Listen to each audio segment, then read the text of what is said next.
Hey, and welcome to Thursday. It is the first of the month. We don't get to do this on the actual first very often, but because it's the first of the month, that means Will is here. It's the Will first of the is month. going through a lot of sickness in the house tonight, so Oh, bear with the voice at some points, probably. Either way, Will, thank you for doing this, even though you feel like absolute death. I'm feeling a little bit better, but I'm still death adjacent. I've always been the kind of fellow that pushes through when you get the ailments, but this one put me on my ass for several days, and now, of course, it's working its way through the rest of the family. That's what So, happens when you got kids. yeah. Oh, among my many regrets. Paul just posted, realized last week I have a book of Will Dodson's on my shelves that I bought years ago secondhand, all about cult film, and it comes with some nice art cards.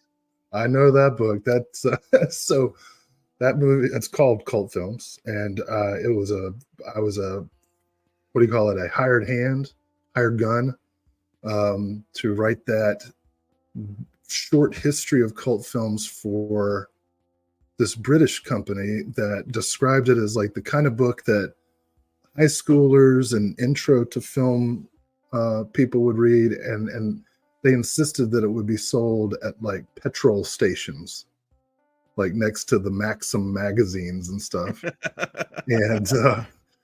that was around the time that was Maxim time.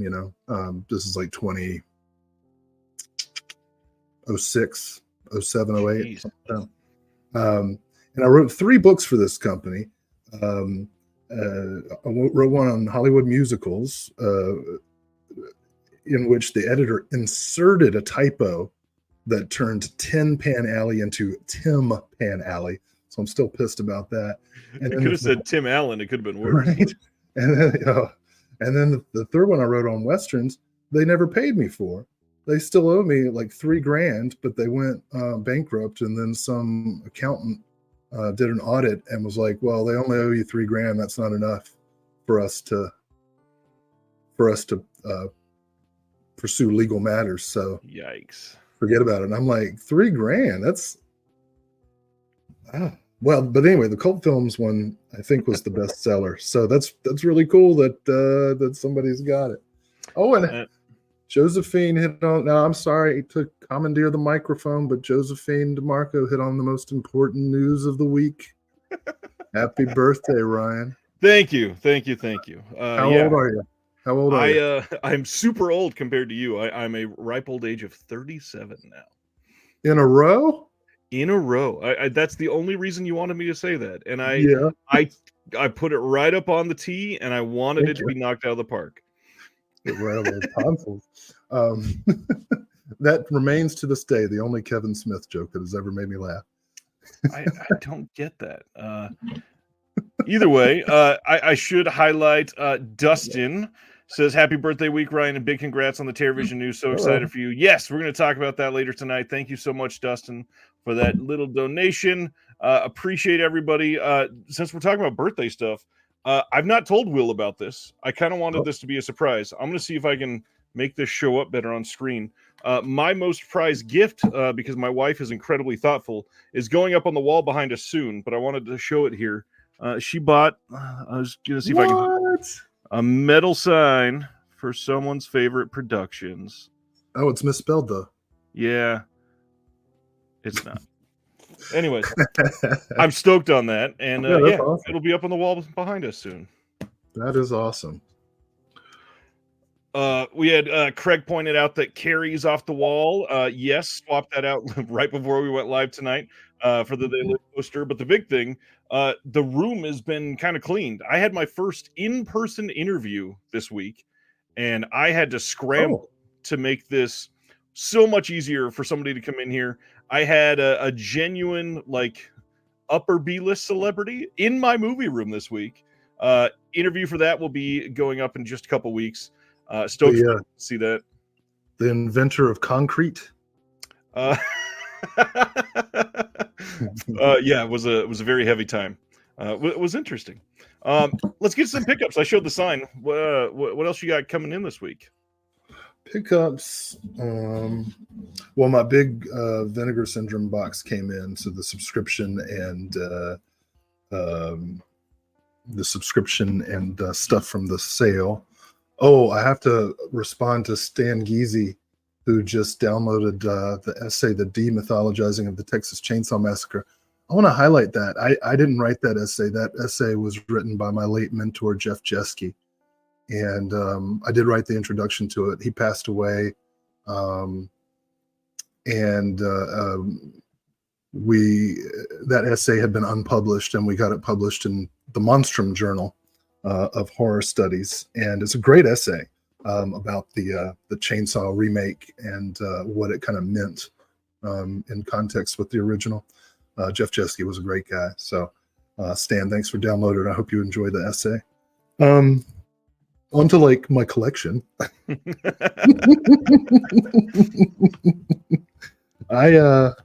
So I've been so one thing. I got a bunch more Warner Archive stuff to highlight.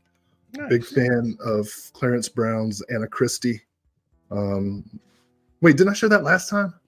Maybe. Shit. Well, now I'm confused. Along the same lines of artistic quality, our old friend Bruce Campbell in Sean S. Cunningham's Terminal Invasion. Pretty fun movie. Fritz Lang's You and Me, I'm pretty excited about. Did a little upgrade. I have the old Twilight Time of Robert Wise's Audrey Rose, and now I have the Arrow version, which pretty cute. And then this just came in. Everybody who's anybody is a big fan of Dorothy Arzner, so I got her Christopher Strong, which is one of the first starring roles for Audrey Hepburn. And I've been on a Karen Kusama kick lately, and this was kind of inexplicably out of print, but I got a kind of cheap copy off of eBay of Destroyer with Nicole Kidman. Nice. Now that I've done that, I'll go ahead and say you're welcome, because I'm sure 4K will be announced like in minutes. Before you share the next one, we got a fun question. Josephine wants to know, do we know of any celebrities, actors, anybody famous that shares our birthdays? I know one that I share. I don't know. Go ahead. Al Pacino. Nice. I've got we got the Als. I've got Alan Alda. I always laughed when I was, like 15, 16, because I had boy bands were all celebrating on the same day. I had Nick Carter and Joey Fatone on my birthday. Oh, rest in peace. To his brother. Oh. Other Carter. Oh, I meant Joey Fatone. Is he still? I thought he passed away. Nope, still very much alive. Okay, oh, so the the comment was both wrong and tasteless. Yeah, kind of. Shoot. John Stump says he's got Kurt Russell. That's a good one. Oh, hell yeah. That's a good one. Jennifer Connelly with Dustin. Brian De Palma and Moby for Craig. Nice. Yeah. De Palma's a pretty good one. Steve Perry from Journey and DJ Jazzy Jeff. Oh, man. And then, of course, John's got Pamela Anderson. Love that. Nice. Other pickups, I got a trade in. I traded for that new Kino Cult 4K of Clive Barker's Underworld.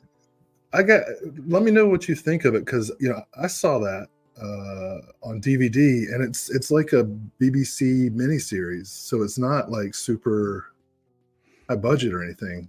And I was told that it's awful, and that's why I traded for it. I did not want to pay full price for it. I mean, it's reasonably entertaining. I just can't understand.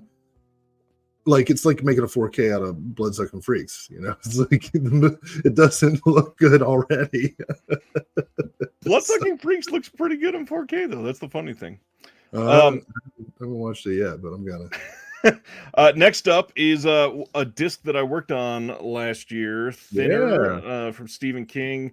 This is the Scream Factory release. There's not a lot of information about this out there. Shout did not really advertise a new scan. They didn't advertise the special features as good as they should have.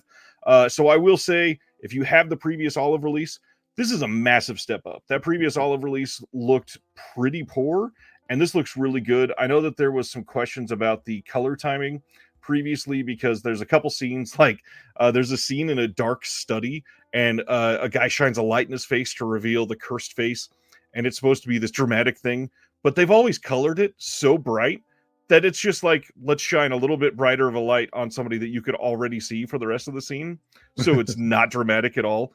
They didn't fix any of that, which I didn't expect them to. It's not like they've got somebody sitting here to regrade it that was from the original, the way that they looked at it, at least. Either way, did want to say this looks genuinely great. This should have been a 4K when we were working on this. It sounded like it was going to be a 4K. No idea why it's not. It looks good enough. It probably should have been. And then the extras. They got a new audio commentary on this with Lee Gambin, who is the producer out of Australia that I've worked with a few times, and Aaron Dries is with him. Really great commentary. And then the interviews. I'm a little biased, but they're really great interviews. We got Tom Holland in there, who is he was just celebrating his 80th birthday. He muses on that for a little while. We've got Lucinda Jenny, who is the wife, of course, of Bill Moseley. And she talks about going to cons with him and bringing a piece of the thinner pie just as a little prop to share with everybody. And then one that I always love is special effects artists. And Vince Guastini is in this. And he was still fairly new when he did Thinner. But for those that have seen this before, this movie has some pretty great effects for its time. This could have looked way worse. And the fact that he was just kind of brought up through other people supporting him, it's a really fun story. Really interesting interview. Hope you check it out. It is a little expensive at Scream Factory. It'll be pricey for a while. Wait to get it on a sale unless you're diehard about the slips, but it's a good disc, I promise. I feel like they missed a great marketing opportunity or merch opportunity. Put it in a thin case? Well, I was going the opposite direction. I would have put, you remember when tennis shoes had the pump it up? Yeah. So you can it's got a little plastic layer that you pump up and then it deflates. Well, speaking of deflating, what Scream Factory did is they deflated and gave us the cheapo eco cases, unfortunately, on a premium collector's edition like Thinner. So Wow. Thinner. Yeah, no idea why that happened, but they must be thinning out the budget. Pardon the pun there. And then they got some good announcements this week, as we'll see. So I don't know. Well, go ahead. Then the last thing in for review from Imprint is one that this already might be close to one of the most important box sets of the year for those that have not thought about getting this. Sidney Lumet, Volume 1. The stuff in this, I mean, Pawnbroker, The Group, The Deadly Affair, Child's Play, The Offense, Serpico, great discs, lots of special features in there, and then, of course, it's Imprint, so when you take that off, they've got a single case for everything. There's lots of love applied to all of these. You got original art, years on everything. If you don't mind losing the shelf space, these are some of the best in the game. I do admit it does kind of stink to put one of these on the shelf when it's 6 discs and it takes up the space of 9 films. But yeah, this is a legendary release, and you should absolutely keep your eye out for it. Yeah. That's a pretty good pickup. You got a bunch of other stuff to share. First, I'm going to tee you up for one. There is a link for a trailer in the description below. Open that up in a new tab, and after the show, go watch that trailer. Will, what's that trailer for? Madhu, a new documentary from Disney. About why did you put me on? Look, I won't go too far into it. My sister is the editor. It is premiering on the first night of the Santa Barbara Film Festival, and I've talked about it before on the channel. It'll be coming to Disney streaming soon. Oh yeah, Stan's met Georgia. Yeah, my sister's a great editor. I say that completely unbiased. In fact, we'll probably mention some of her other editing work some point in the near future. But the movie's great. It's a really impressive film. um, to call it a documentary really doesn't do it justice, because it really pushes the form in interesting ways, and the story is really, really compelling, about a young Nigerian boy whose YouTube video goes viral, or Facebook video, some kind of social media video goes viral of him ballet dancing in the streets, and he eventually wins a scholarship to a British ballet school, and so it kind of follows his life and his family's life. So. Classic Dodson nepotism, so Mandible. I hope it'll go the other way. Actually, she's in Hollywood, California. She's the one with the coattails. I'm sitting in a rental. Oh man, a rental that you have to work in the shed. Yeah, I'm probably going to have to pay for putting up that painting. All right, what else is going on? You've got other stuff you wanted to share. Oh man, I got some stories to tell you. Last time we were sharing our favorite things that happened in the year. Yeah. And so one of the things I talked about was meeting this Starbucks woman in the airport who recognized my full moon hoodie and started talking to me about like deeper cut full moon films. Well, don't you know, I'm not a Starbucks person, but don't you know, I'm about to go home one day. I've had a long day teaching, kind of wiped out, need a little jolt before I hit the interstate. So I pull through a Starbucks drive through, order my large coffee, and I get to pay, and of course I'm wearing my full moon hoodie because that's like the only clothes I have. And the guy hands me my coffee. He's like, "Oh, full moon, man, cool." And I'm like, "Oh yeah, this is happening again." And he goes, "Richard Band is amazing." And I was like, "How many times has that happened? Somebody's going to come at you and be like, you know what I really like about full moon movies? The composing." The music, and the music is great. Richard Band's a great composer, did Reanimator and all this other great stuff. And so that's 2 times in a row I've run into a Starbucks person who's been like a full moon super fan, and that's been really nice. I don't know if it's part of Starbucks culture. It's part of the new employee training to watch full moon movies. Yeah.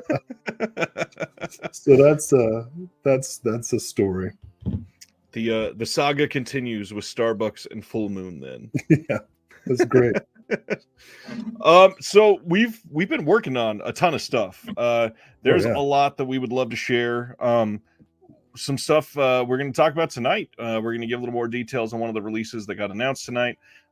It has been a busy couple weeks, and there's a lot that is coming out in the next couple months. And we've been saying for months, like, hey, we've worked on this many releases, and everybody's like, Spider Labyrinth. That's the only one that's been out since middle of December. Speaking of Spider Labyrinth, here's a funny story for you. Anyways, you got just a second. From September to like November, we did a bunch of stuff, and they're all about to get announced. Anyways, go ahead, Will. Oh yeah, Spider Labyrinth story for you. I saw on Amazon the first review on Amazon.com of the Spider Labyrinth 4K was posted. Have you seen it? No, even though it has not been released yet on Amazon. That's the best part.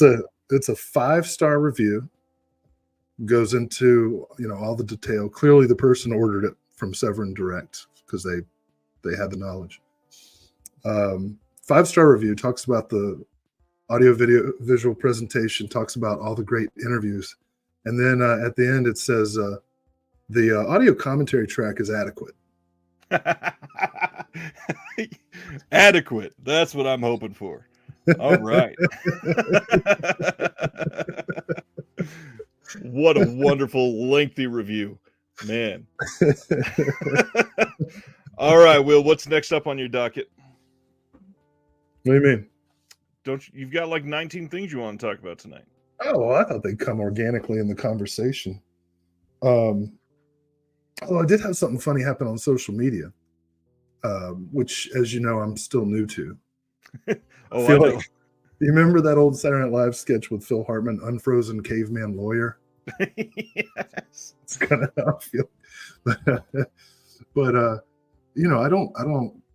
have a goal of like posting one thing a day on Twitter and Instagram, and I've failed miserably. But I I did post maybe a couple weeks ago when what's the new movie Fun City is putting out? Handgun. Handgun, yeah. And I'm really excited about it because Erica Schultz and Chris O'Neill do a commentary, and it's a movie I've been wanting to see for a long time. So I did a little post like, "Oh, this is so great!" You know, I tagged Fun City, I tagged Erica and Chris, and I don't get many likes. Like some people see my tweets. Like if it says like 100 people saw the tweet, I'm like, wow. I've never had more than like 10 or 15 likes. This one gets like 30 some likes. I'm like, wow, I'm really helping Fun City sell units. And then I look at who, just out of curiosity, I'm like, well, who's liking this? Probably some people from the disconnected community. No, it's all Japanese porn stars. And I don't know how that happened. Are they real?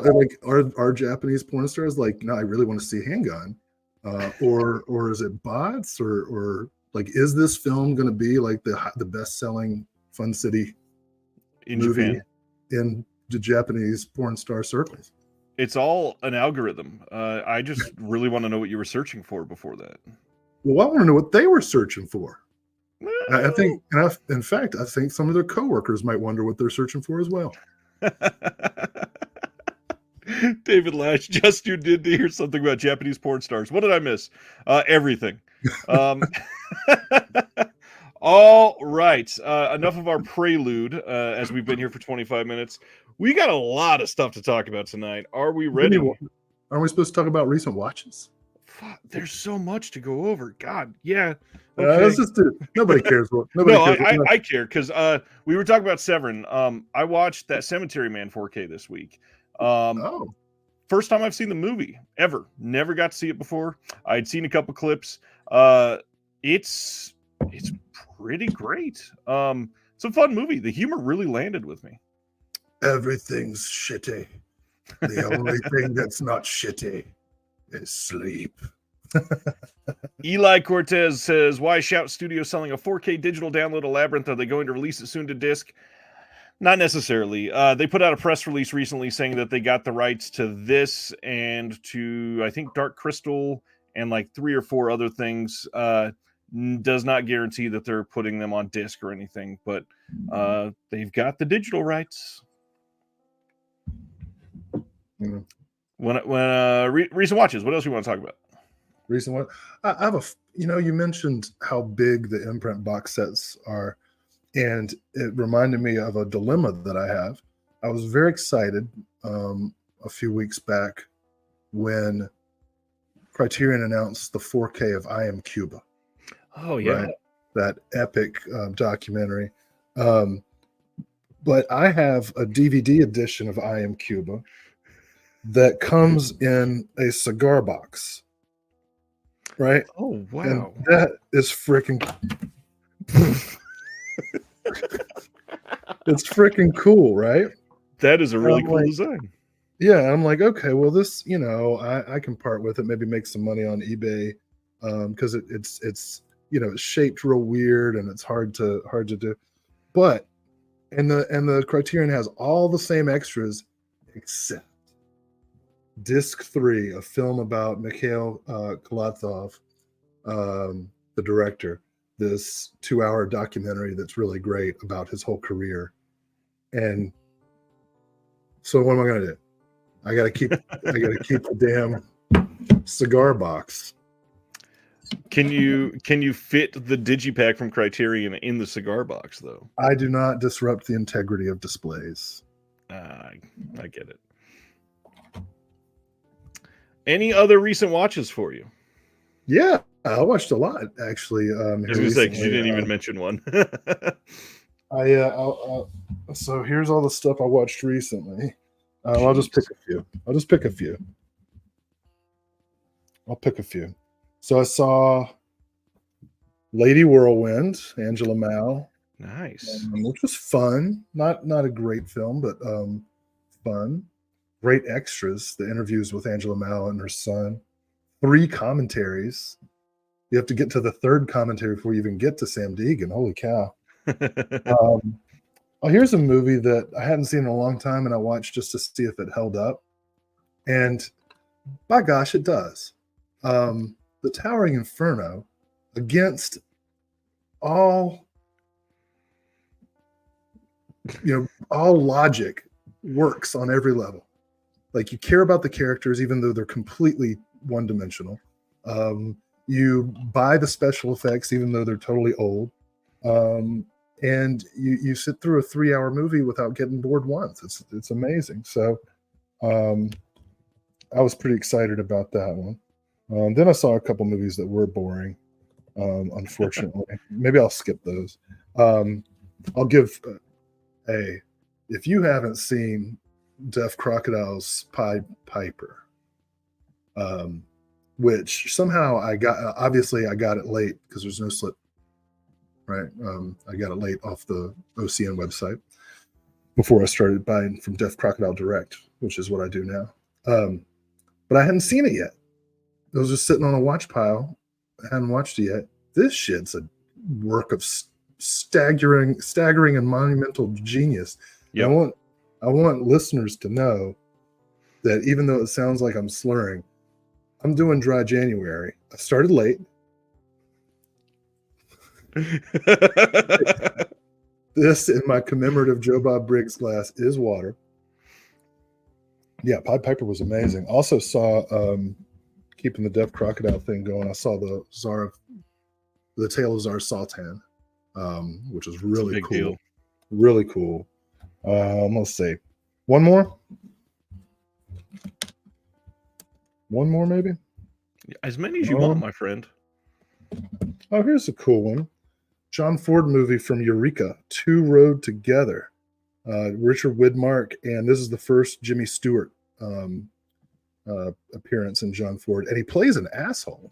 Will, are you seeing this? Dustin says, right. I have an extra slip of the Pied Piper. I can send it to you if you want. Well, I'm not gonna say no. That's cool. Thanks. Woody Strode. Even if Woody Strode's in the movie for only a second, I always want to see it. So that one was a lot of fun. Not so fun, but I'm glad I saw it. I never realized, when I worked in a video store in the 90s, I had to put this particular movie away all the time, and I never watched it. Palmetto. Neo-noir, yeah. One that just came out. Elizabeth Shue, Woody Harrelson. I never realized that Volker Schlondorf directed it. So I was like, oh, and it went on sale and everything. So I picked it up, and it's not very good. It's okay. I think it suffers from the fate that a lot of the neo-noirs suffer from, which is, part of what makes the original noir film so interesting and compelling is the restrictions, the production code. They couldn't show or say anything, and had to get around it with implication and ambiguities. But the neo-noirs just show everything. And in Palmetto, it just didn't work great for me. It was okay. I'm glad I saw it. I'll stop there. Sandro has a question. Hello, all. Any news on the Coffin Joe set? Do we know if they fixed the air and mailed them out to retailers? If a retailer still has a copy, will Arrow send out the fixed discs? They have not sent out fixed. That's hard to say back to back 4 times. They've not sent out fixed discs to retailers, and they will not send them to retailers until they've repackaged everything. If you do get it from a retailer now, you can try to get that fixed disc by going and applying through their random replacement disc program that they have right now, which I still need to sign up for. I keep forgetting. Dang it. I just ordered the Coffin Joe set, so it's going to be all messed up. One of the movies is not going to have special features after the 33rd minute. It's not going to have special features after not special features, captions. Sorry. Captions. I have special features on the brain like most of my life. I need those. I need this. I need the captions. Ah, well. Yes, as Chris says, the Coffin Joe set is down to $70 on Amazon right now, and yes, they are selling with the faulty disc. If they even have them in stock, I mean, it's Amazon. They could just not send you out anything until they get a fixed one or they cancel your order, because that does happen. Huh. Now, are we ready for some announcements? Did you see anything? Did I see anything? I watched what I already talked about. Oh, you already talked about recent watches? I thought you did pickups. No, I talked about Cemetery Man. Oh, that was it? And then I didn't That go was through it. I don't get time to watch everything because I am doing a lot. Let's talk about some announcements of things that I want to buy and won't be able to watch.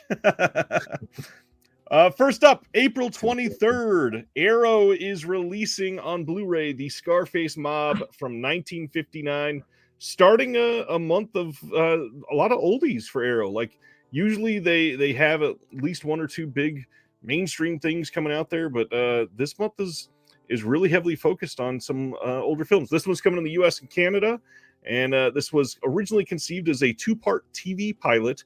This is a gritty and thrilling dramatization of Elliot Ness's account of his hunt for ruthless gangster Al Capone. And this is going to have a few things. We got a new visual essay on the film and the career of director Phil Carlson by David Cairns. We've got a brand new video essay on the career of Elliot Ness and his depictions on film, including this film by Philip Kemp.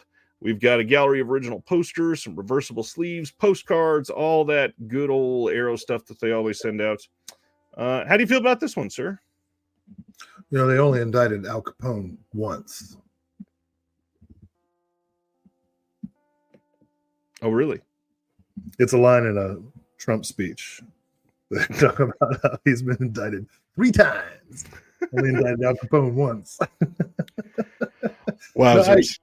Yeah, I'm not familiar with this. It looks interesting. I've never heard of it. Next title, April 30th in the US and Canada, is one that Will is going to wax poetic on. The Tin Star from 1957 from Anthony Mann. This one is going to have a new audio commentary by Toby Rohn and a new appreciation of the film by Neil Sinyard. New interview with Peter Bernstein, the son of Elmer Bernstein, on his father's timeless musical mastery. And then all the standard Arrow postcards and posters and all that fun stuff. Tin Star. Love this movie. Anthony Mann. You've got Henry Fonda kind of breaking in Anthony Perkins as a young sheriff. And so there's all this, it's an Anthony Mann movie, so it's all this masculinity stuff, and it's great, especially anytime Anthony Perkins is in a movie, he's always kind of playing at the margins of masculine identities already. And this particular film, I think, really deserves to be better known. It's one of the more, I wouldn't say that it's an obscure Western, but when you think of Anthony Mann, Tin Star isn't the one that like leaps to mind. So right. This is really exciting.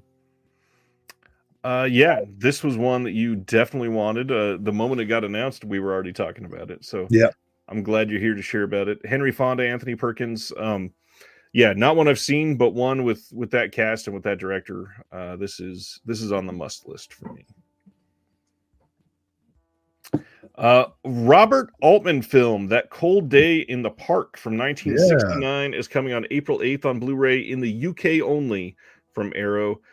This is going to be a little bit of an interesting one. This is a 2-disc limited edition, and this is one of those rare times with Arrow where if you don't get the limited edition, you do not get the whole package. So for this one, you'll get 2 discs, but if you get the standard later, you will not get that second disc, which is the newly extended 114-minute version of the film, which is reintegrating previously deleted material from a surviving pre-release print.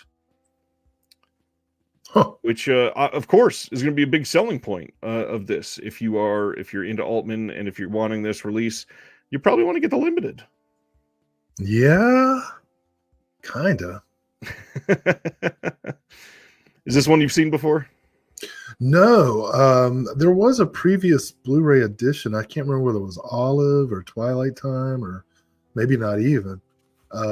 So when this was announced, I immediately deleted it from a wish list, and I guess I'm going to go for the limited.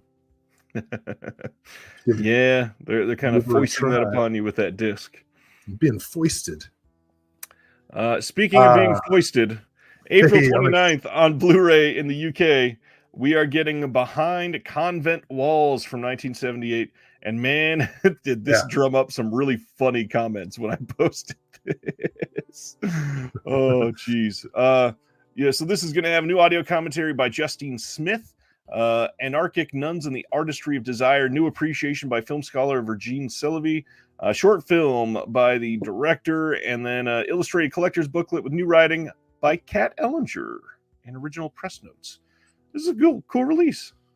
Yeah, I'm finally going to be able to retire my DVD. Love Borachik.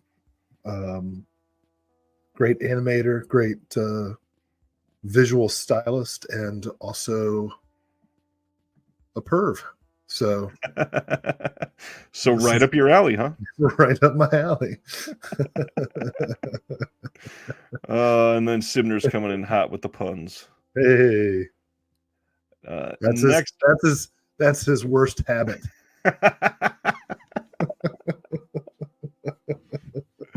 Oh, that was pretty good.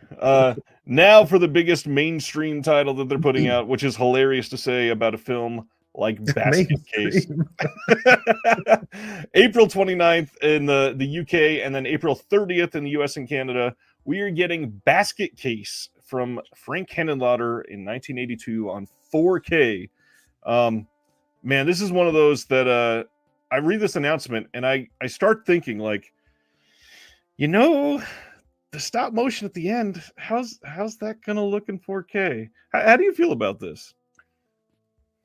Some things aren't meant to be seen in 4K. Right. I just don't know. Obviously, anytime Frank Henenlotter gets some attention, I'm happy. Although I wish somebody would put on physical media his latest film, Boiled Angels. But I don't know. Did you say there's not any new features, right? No, this is a rehashing of their previous release. So, nothing crazy. Yeah, I don't know. We'll see.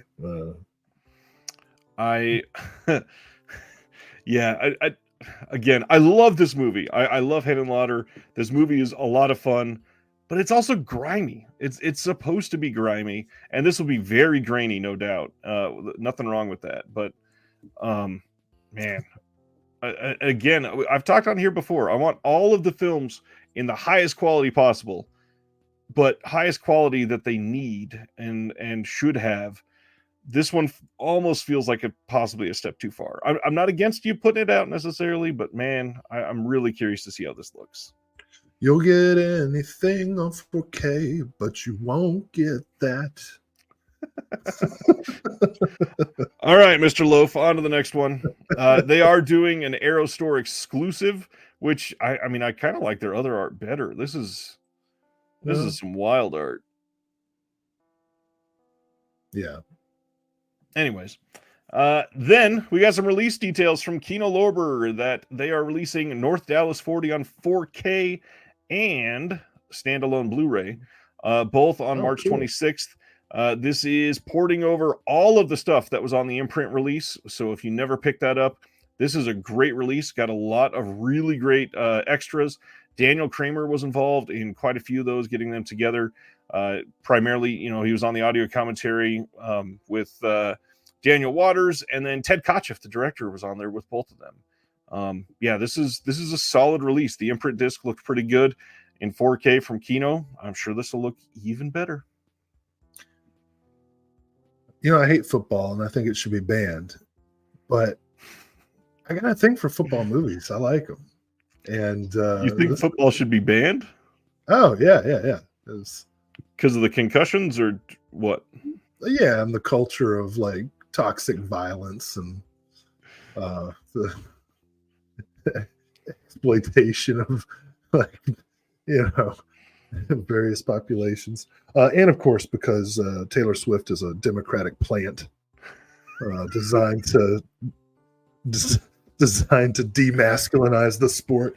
But the point is, I love football movies, and this is one of the better ones. That was a weird tirade. Love to hear that right around Super Bowl time of the year too. I hate football. I hate it. I've always hated it. I've always hated it. I enjoy Taylor Swift. Next one. I don't like her either. I don't like her music. I don't think it's good. You don't like good things. That's all right.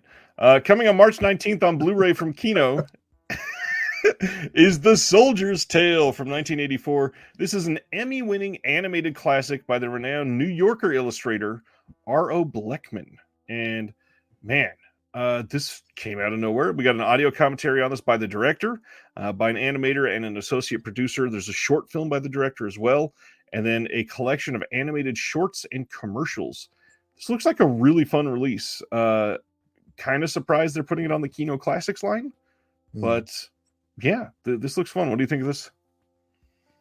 Well, if you buy one animated film today, get the tune from Death Crocodile, Bill Plimpton. But if you get two, this might be all right. Just love it. Ronnie.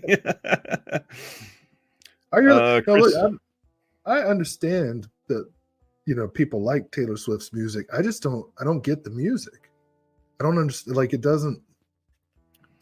just sounds like everything else to me. I don't know. Anyways, next up, Kino is releasing Submarine Command from 1951 someday. We got a 2020 HD master by Paramount in this from a 4K scan. William Holden, Nancy Olson film. I've never been a submarine movie person. How about you?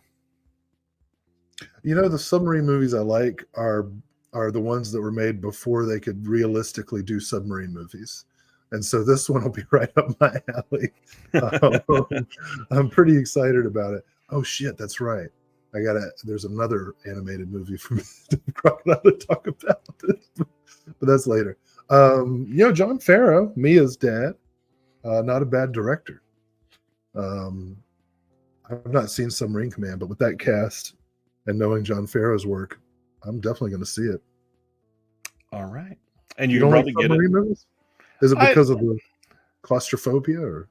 I don't know. I mean, I'm tall. It doesn't work for me. Submarines that's for sure. Yeah, I wouldn't be on there. Next up, this is one that we talked about recently, but now we got some details. Stop Making Sense from A24 is coming on 4K and Blu-ray. This isn't shipping until May. You can pre-order this now. You got bonus songs on this, including Cities, Big Business, Zimbra, 25-minute making of doc, 2023 Dolby Atmos, and 1984 original stereo mixes. The only real problem with this release, did you ever go click and see about buying it from A24? Nope.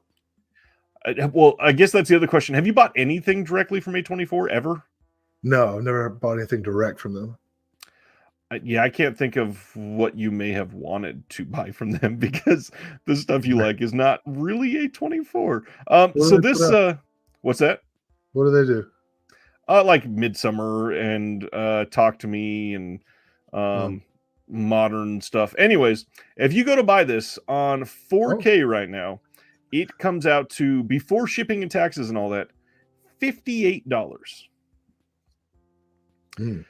$58 for some garish. This is a standard release. It's going to be about this tall. Does it at least come with lobby cards? I don't think this one does. Wow. So this thing is $58 plus tax and shipping, and so I think for most people it was between $70 and $73 shipped. For a 4K release of Stop Making Sense, which is a brilliant release. Nothing against the release itself. The film, if you've never seen it, you'll probably love it. Most people do. It's incredible, but $73 shipped. Yeah, definitely my favorite Jonathan Demme. For sure. $73, that's a lot for a movie. $73. Yeah. Ragnar says, speaking of waiting for things, Mondo, we're still waiting for a Halloween order. Yes, it is shipping starting in 3.5 days. I think we can wait 3.5 more days, Ragnar. Next up, Kino Lorber announced No Way Out is coming on 4K soon. This is the 1987 film with Kevin Costner and Gene Hackman and Will Patton and all them. A bunch of people just bought this on Blu-ray from the UK. And now Kino, of course, releasing this on 4K. You're going to get taken off YouTube for having that nipple. Thankfully, it's a male-presenting nipple, so I'm allowed to show that and only that and just stare at it on stream for the next 6 hours, and they will not stop me. Isn't that weird? Some serious nip hair Kevin Costner's got. Right? And yet I had to censor a cover today. Yeah, that amount of nip hair, you feel like she's about to cough up a hairball. Oh man, Kevin Costner.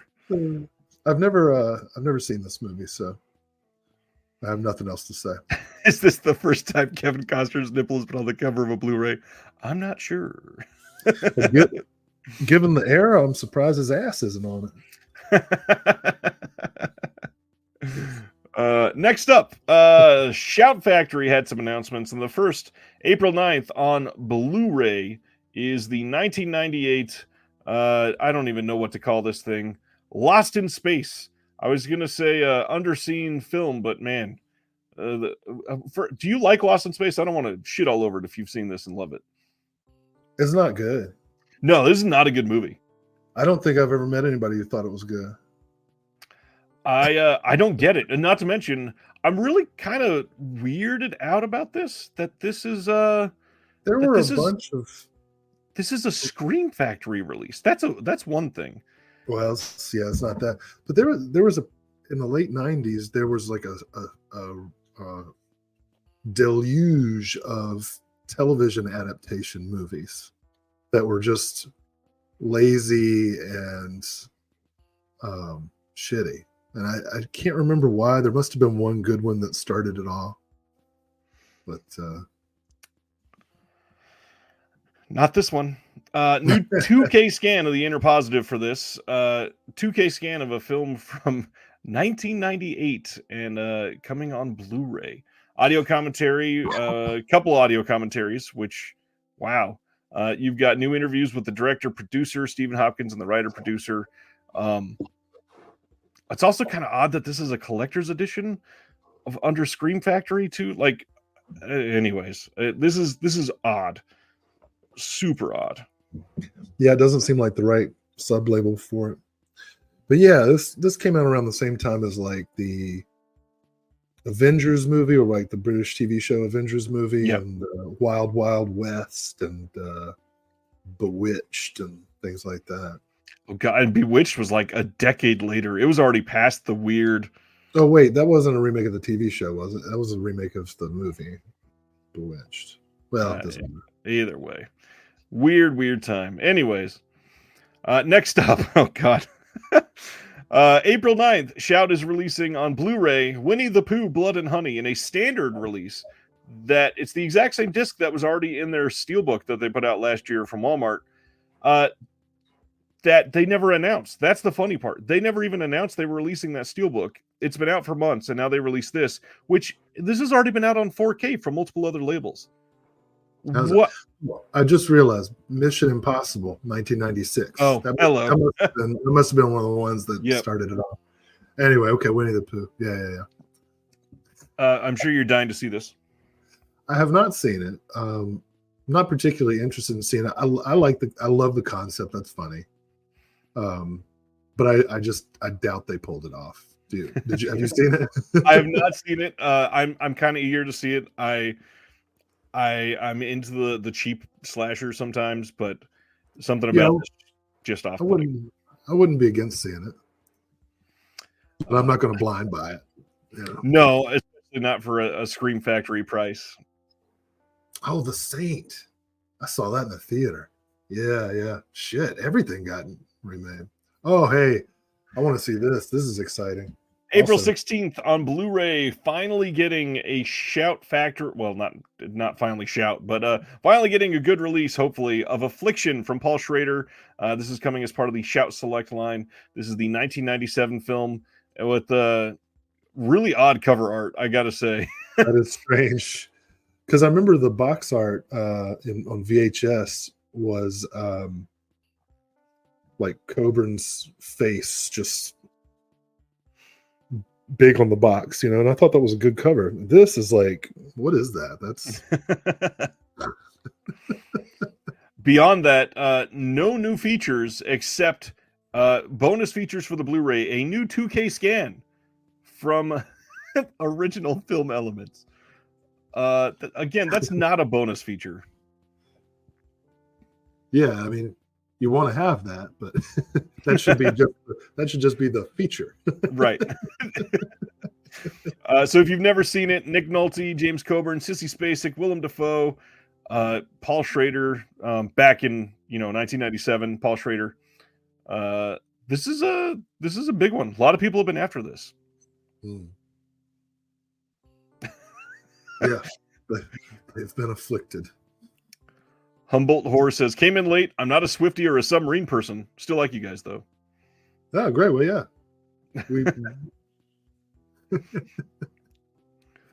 Oh, man. 2K scan from the IP equals bonus feature, and Craig is smiling. Yeah, that's perfect. Anyways, that's Schrader. Next up is they partnered with G-Kids again for a release of Blue Giant coming on April 16th. This is going to have a Q&A with Hiromi on this and then a trailer. Never seen it. Again, not super into anime. Don't know a lot about it. Then, probably the one that got people most excited, they are releasing Rolling Thunder on 4K under Shout Select. This is coming on April 23rd. And this one, different than the last film that we just looked at, does say extras in progress and will be announced at a later date. However, that doesn't mean they're actually going to add anything. It could just be the same old thing that was on the last Blu-ray they did, and they're just not letting us know for some reason. Rolling Thunder, what do you think of this one? I like Rolling Thunder. Schrader kind of disowned it because they made him put like a pseudo happy ending on there, and he wanted it to go out more Taxi Driver-ish. Don't know that I need to upgrade, but I'm not against it, depending on how different the picture is going to look. But I really enjoy it. Great lines. Tommy Lee Jones is awesome in this movie, as is William Devane. So if you've never seen it or don't own it, this is probably the way to go, I would assume. I would hope so. And I guess that's it for Shout Factory. I did want to say there was a leak that they were supposed to do The Faculty in 4K in April. Nothing has shown up for that. That was showing up at some retailers, but either the release was pulled or it's been delayed another month or something. But it's not up on their website, not up anywhere else other than the retailers that it had leaked at. Not sure what's coming. Just a heads up, if you were about to buy a release of The Faculty, you might want to wait a couple months. We'll see. We'll see what happens there. Chris says, I don't want to sound like a jerk, but this is the most underwhelming month ever from Shout Scream. How do you feel about that? Yeah, it's funny because I just said like an hour or two ago that it's a pretty good month. It was a pretty good month. And then when you actually showed the announcements, I was like, wow, I guess I was really excited about Affliction.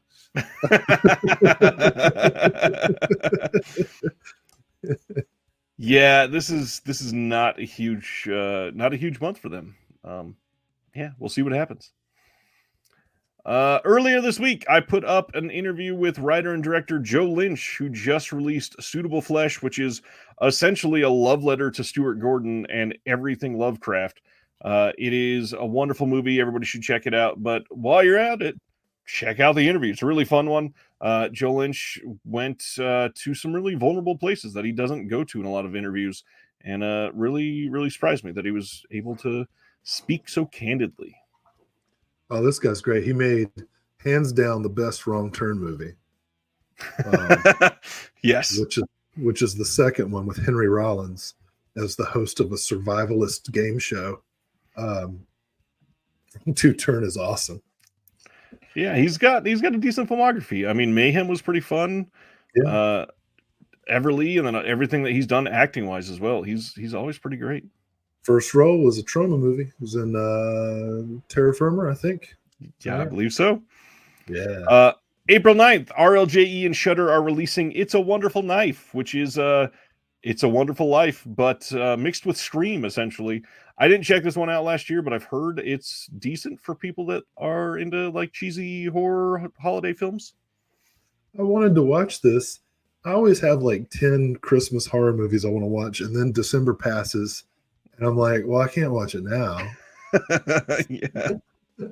But that's not true. I need to watch it. But I didn't. Yeah. You can pre-order this now, already up on Amazon. Next, March 11th on Blu-ray in the UK from Studio Canal is Room at the Top from 1959. I kind of wanted to point out, gorgeous cover art on this compared to some of the other releases that we've talked about tonight. All it takes is just a little bit of attention to detail and finding the right artist, and you can make something much more appealing. This really sells this Lawrence Harvey film. We've got new special features on this. Delana Kidd on Room at the Top, and then a bunch of old stuff, including 2 audio commentaries. I, however, have not seen this one. Is this one that you're familiar with? Only by title. So I'm excited about this. It's always listed with the, new British cinema, the kitchen sink films, working class stuff. So I'm into it. I'm glad. Yeah, a lot of people seem excited about this one too. Next up, Donnie Yen in Polar Rescue from Wellgo USA, coming on March 26th.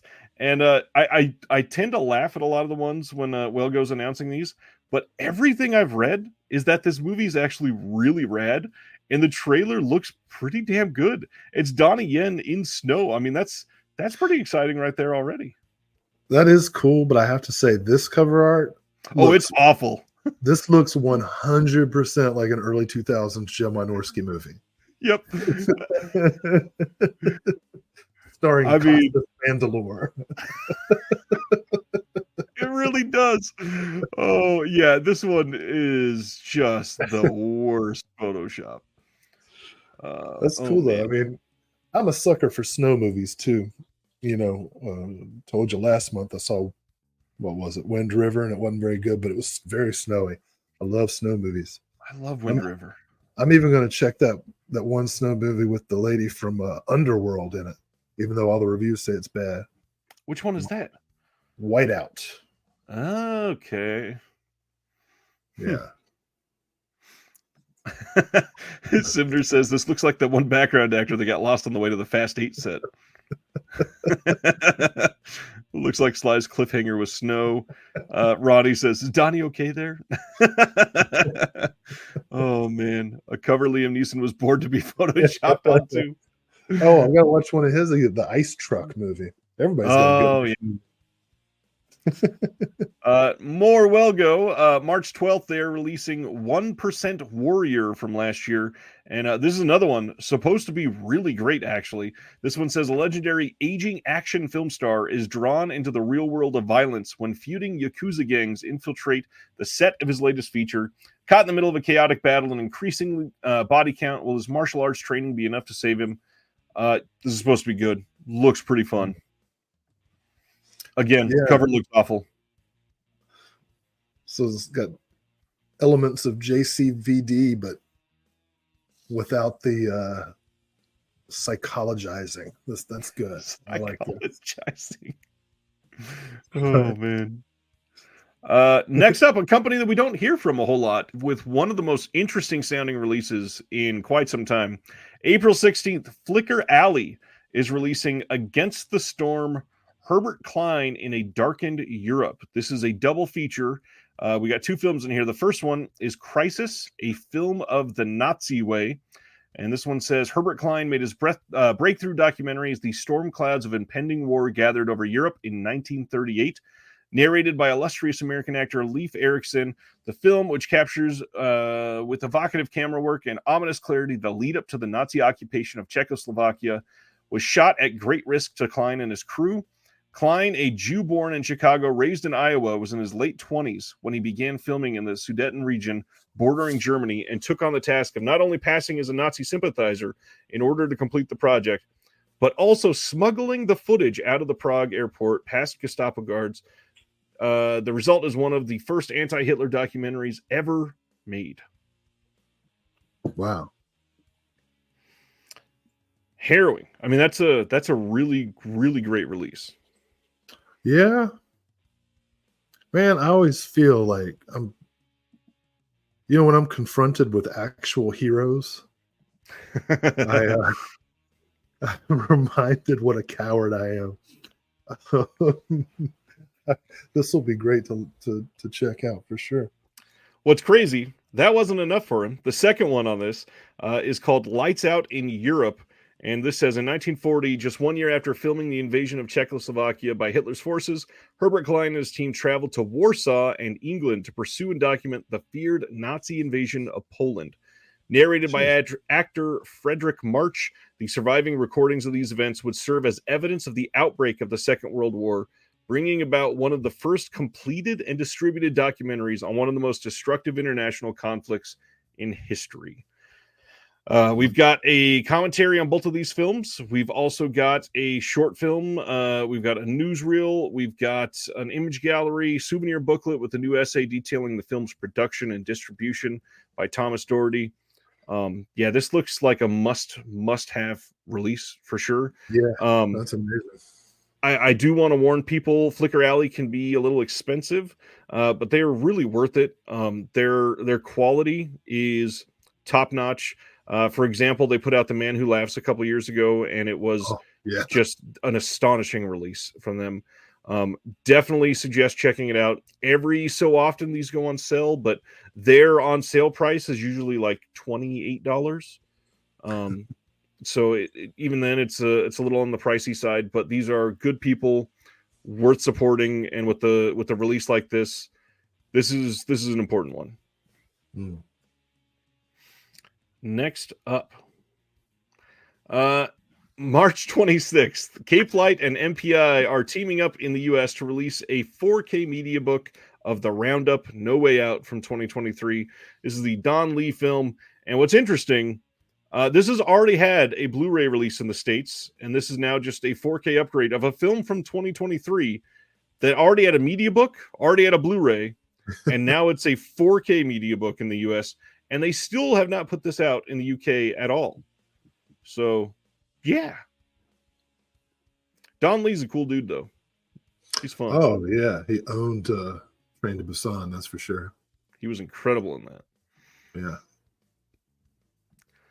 Yeah. Next up, April 9th, Neon and Decal are working together to put out Origin from 2023. This is the newest Ava DuVernay film. For anybody that's not seen it, highly recommend this movie. It seems to be slightly divisive. It's a pretty great movie, I thought. I think Angelou Ellis-Taylor was great in this. John Bernthal was pretty good in this. Not a lot of... let's see, not a lot of time to develop some chemistry between the couple, unfortunately, but this is a really great movie. I really hope people check this out. And for some reason, did not get marketed all too well. Yeah, I've got a couple dates on my calendar circled because it's coming to a theater nearby and playing like 5 or 6 showings. So I'll probably pick it up as well. Sibner says, keep Decal away from this. And for those that don't know, some of the Decal stuff has been pretty iffy lately. Not great with encoding and all that. So, yeah, Decal can be a little bit rough. And yes, Mom, we did watch this one together.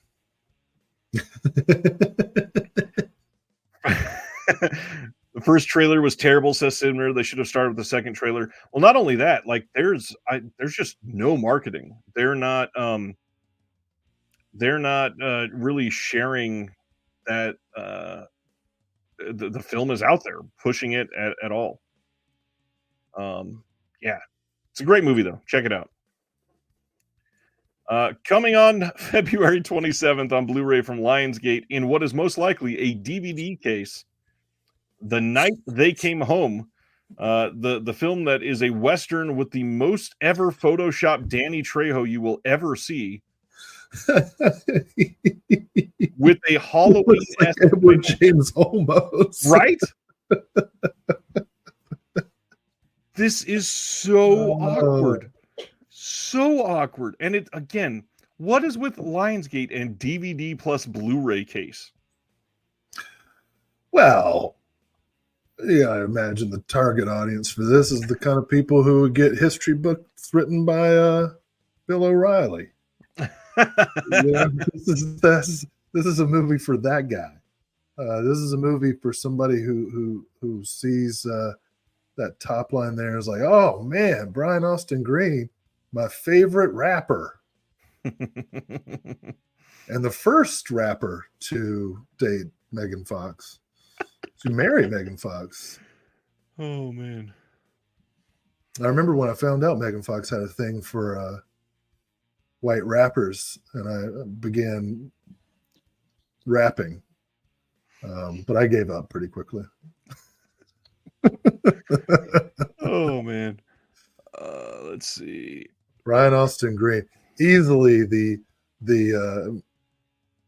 edgiest part of Beverly Hills 90210. Like if you're watching Beverly Hills 90210 and you're like, which one of these guys is from the streets?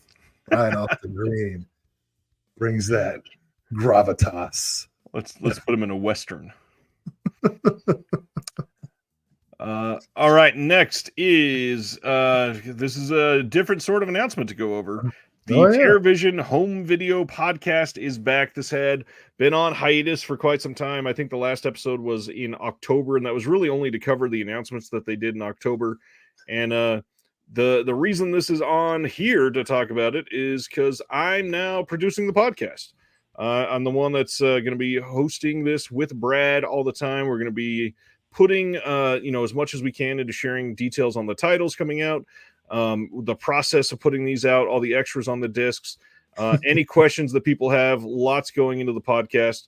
And then further, the other side of that is the bottom half of this is that I am actually working with TerrorVision as a producer now. I'm for the last couple months, I've been helping produce some of their discs, interviewing talent, tracking people down, helping, check on copy and artwork and all that fun stuff.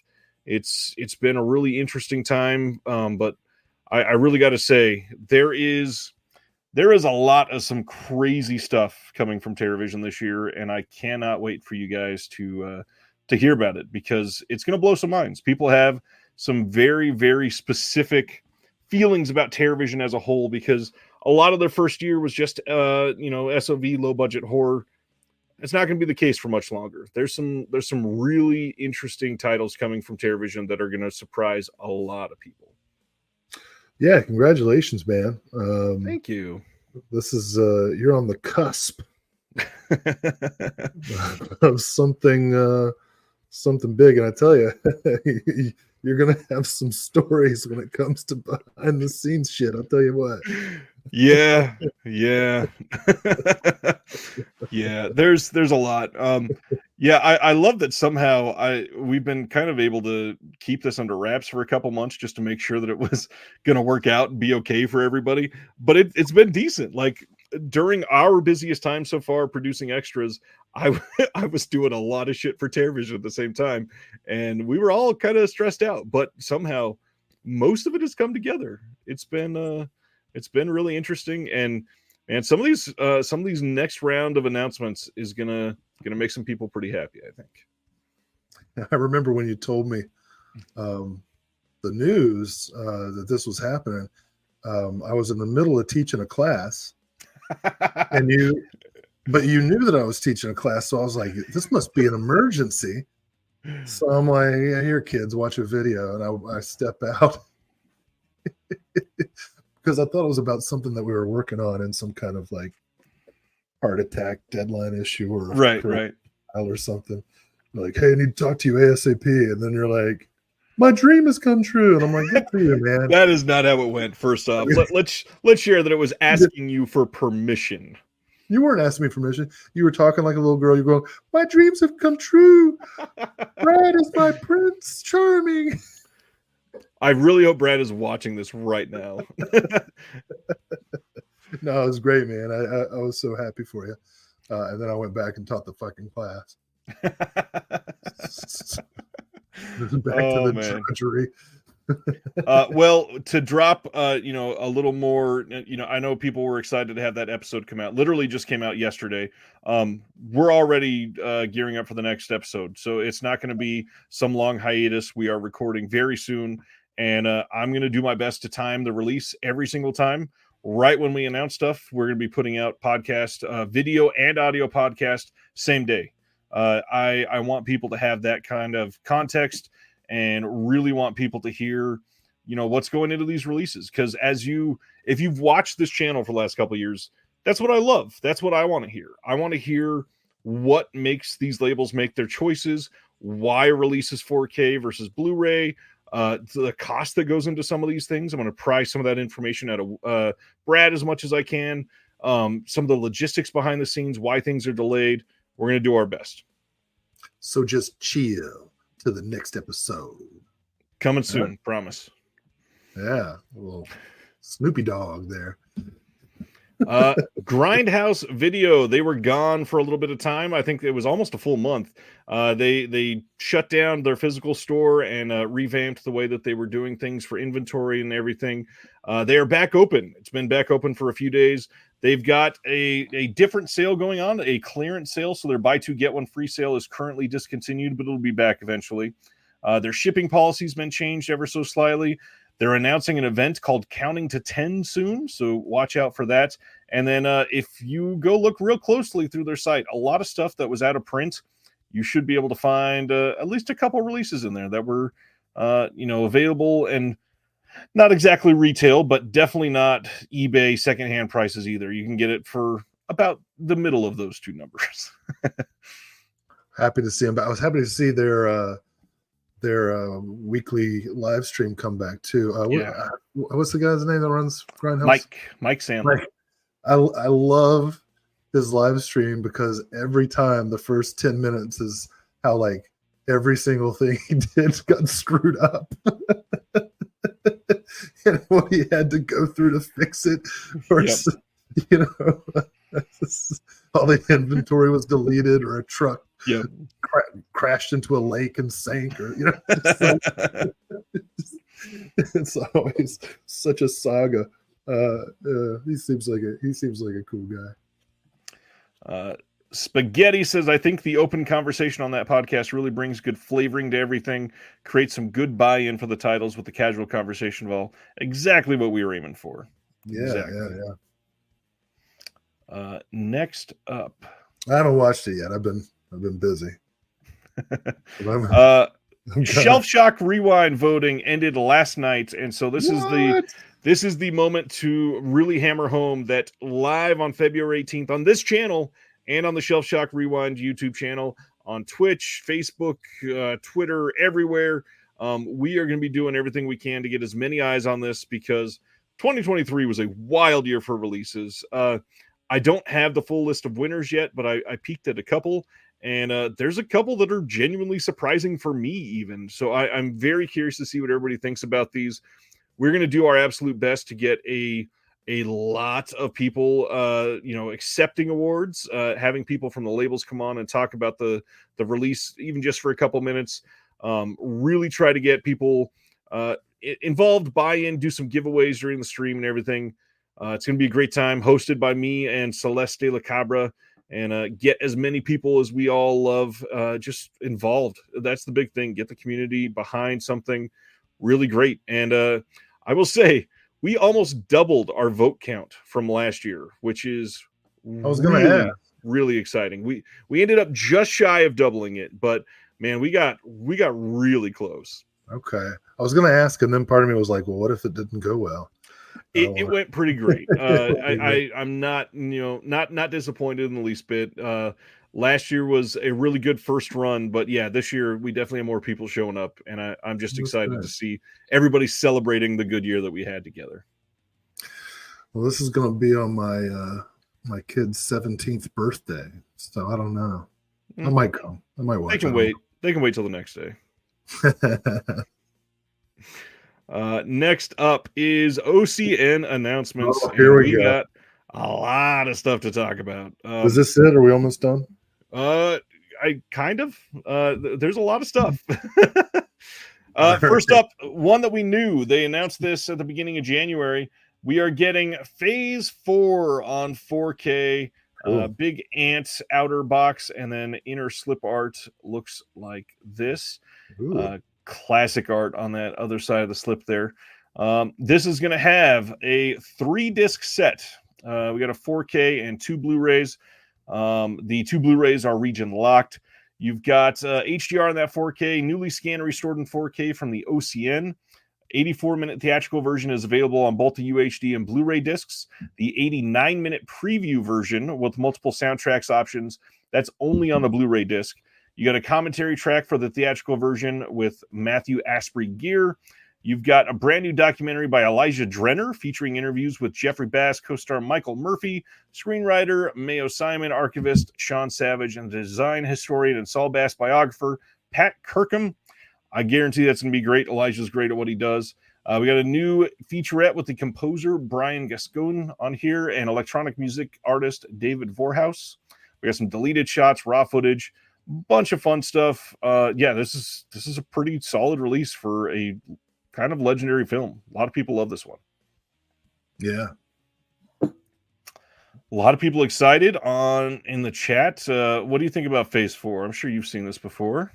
I've not had had an earlier edition in a wish list, and then when this was announced, well, it was kind of hinted a few months before that, so I was like, oh, well, I can hold off, and now I'm gonna get to see it for the first time on this fine edition. Yeah, this is gonna be a great release. Next up is the Playgirls and the Vampire from 1960. This is a pretty old, unique release in the VS line. This says a troupe of 5 showgirls, along with their manager, are traveling through a remote stretch of countryside when their minibus gets stuck after a rainstorm. Finding refuge at the castle home of the mysterious Count Gabor Carnassi, probably not how you say that. The women make the best of the situation by continuing to practice their burlesque routines. But little do they know that the strange Count is harboring a fiendish secret and is intent on subjecting the lovely ladies to his vampiric desires. Newly scanned and restored in 4K from the 35mm fine-grained master, presented in the original Italian language mono soundtrack with new English subs and an English dub mono soundtrack. We got some conversations on here, alternate opening title sequence, different opening title, French title sequence, still gallery.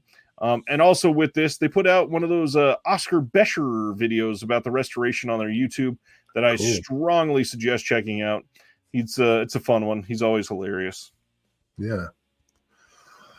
Very pleased about this one. This is a title that really could have gone to so many. I mean, like, it would have been at home on so many labels. Like, when it was announced, I was like, oh, I would have thought Mondo Macabro would have gotten that, or Severin. But this it fits Vinegar Syndrome too. So I love the artwork, and this is a movie that I've been wanting to see for a long time. So I was kind of surprised this was not a VSL, but I understand it does sort of fit on the VS line as well, so makes sense. I'm glad it comes with the subscription. All these damn sub labels. Then from Vinegar Syndrome is the one that I'm excited for. Spanish Bloodbath, and this has Night of the Skull, a Jess Franco title. Yes, it does. Violent Bloodbath and the Fish with the Eyes of Gold. Night of the Skull. Will, why don't you tell us what you're excited about for that? Well, I have 2 different DVD editions. Where's the camera? There we go. So this one is a German DVD, and then here's one that Image put out. And This is not a super well-known Franco movie, and Right. it's kind of, I don't want to say, it's almost like a conventional film. It's this old dark house, haunted house deal, with some Scooby-Doo level like shenanigans, running, hiding in rooms and guys with the mask and everything, and it's great. It's a lot of fun. And then the other two films I'm not familiar with. Always interested in getting some more Jorge Grau. So this was the announcement, even more than Phase 4, where I was like, "Oh, goody!" Yeah. So, like I said, we've got Night of the Skull, Violent Bloodbath, and The Fish with the Eyes of Gold. This is going to be a 3-disc region-free Blu-ray set. There are so many interviews here, I couldn't even pack them all onto the announcement page. So I'm going to read those out from the VS site real quick, just so that we have a little record of them here. This is we got an interview with actor Antonio Mayans for Night of the Skull, interview with the Sitges Festival director Angel Sala, and that is on all 3 of the films. We've got a different interview on all 3. Interview with Carlos Grau, son of director Jorge Grau, for Violent Bloodbath. We've got an interview with actor Jose Lefante for Violent Bloodbath. 5 Spanish Giallo recommendations by Angel Sala. There's a lot. They didn't have to put that much in here, considering it's 3 films. And they did. They put a lot of great stuff in here. So stoked on it. Yeah. Could not be more pleased. Stan says, "Are there well-known Franco movies?" I mean, next to Dario Argento, I think Jess Franco's profile has benefited the most from the invention of home video. Oh, absolutely. Not that I'm saying Franco is on Argento's level in terms of that particular kind of artistry. Franco's art is a much more syncopated kind of thing, meandering and strange. But I think there will be pretty well-known Franco movies. Of course, the most well-known Franco movies still haven't made the leap. Succubus, Venus and Furs. I'm looking at my Franco collection. Now that we're working on some releases and all that other fun stuff, I have to really give a caveat here.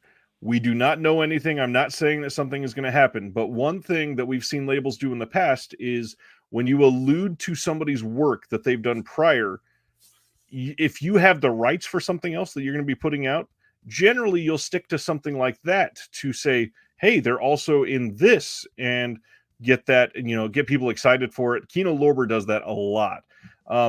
With Vinegar Syndrome, on their reading of the copy for this says, one of only a handful of traditional gialli directed by Jess Franco, and then in parentheses, Venus and Furs. Now, I'm not saying that they have Venus and Furs, but wouldn't that be just perfect to come from them? I heard there was an elements issue, but if somebody's resolved it, I'll be pretty freaking happy. Venus and Furs is good. We definitely need it. Definitely need it.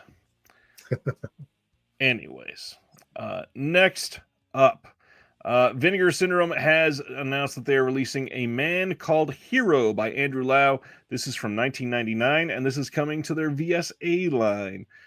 This is going to be a Region A locked Blu-ray, newly restored from an existing studio master, presented in the original Cantonese language surround soundtrack with newly translated English subs and an English language dub on this.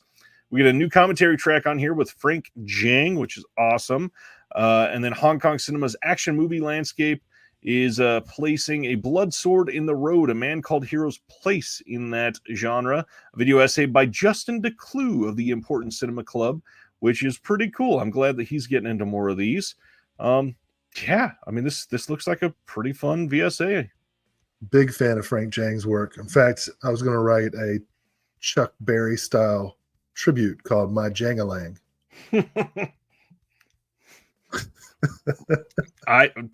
Wow. That came out of nowhere. Out of nowhere. Next up, from the VSL line is a really big deal. Vinegar Syndrome is releasing 5-card Stud from 1968. This has Dean Martin and Robert Mitchum, and some people that really knew the art for this kind of called that this was coming out when they put up the banner last month. This is a Region A locked release, newly scanned in 4K from the 35mm OCN. Commentary track with the author and film historian Brian Hannon, film critic Walter Chaw on the films of Henry Hathaway, Lizzie Frank on screenwriter Marguerite Roberts' Legacy, and that's it. But this is a solid VSL release. Very good movie. I had it on an out of print DVD. So excited to see it restored. Henry Hathaway coming to the Vinegar Syndrome family. That's great. Not to mention Dean Martin and Robert. Oh yeah, man.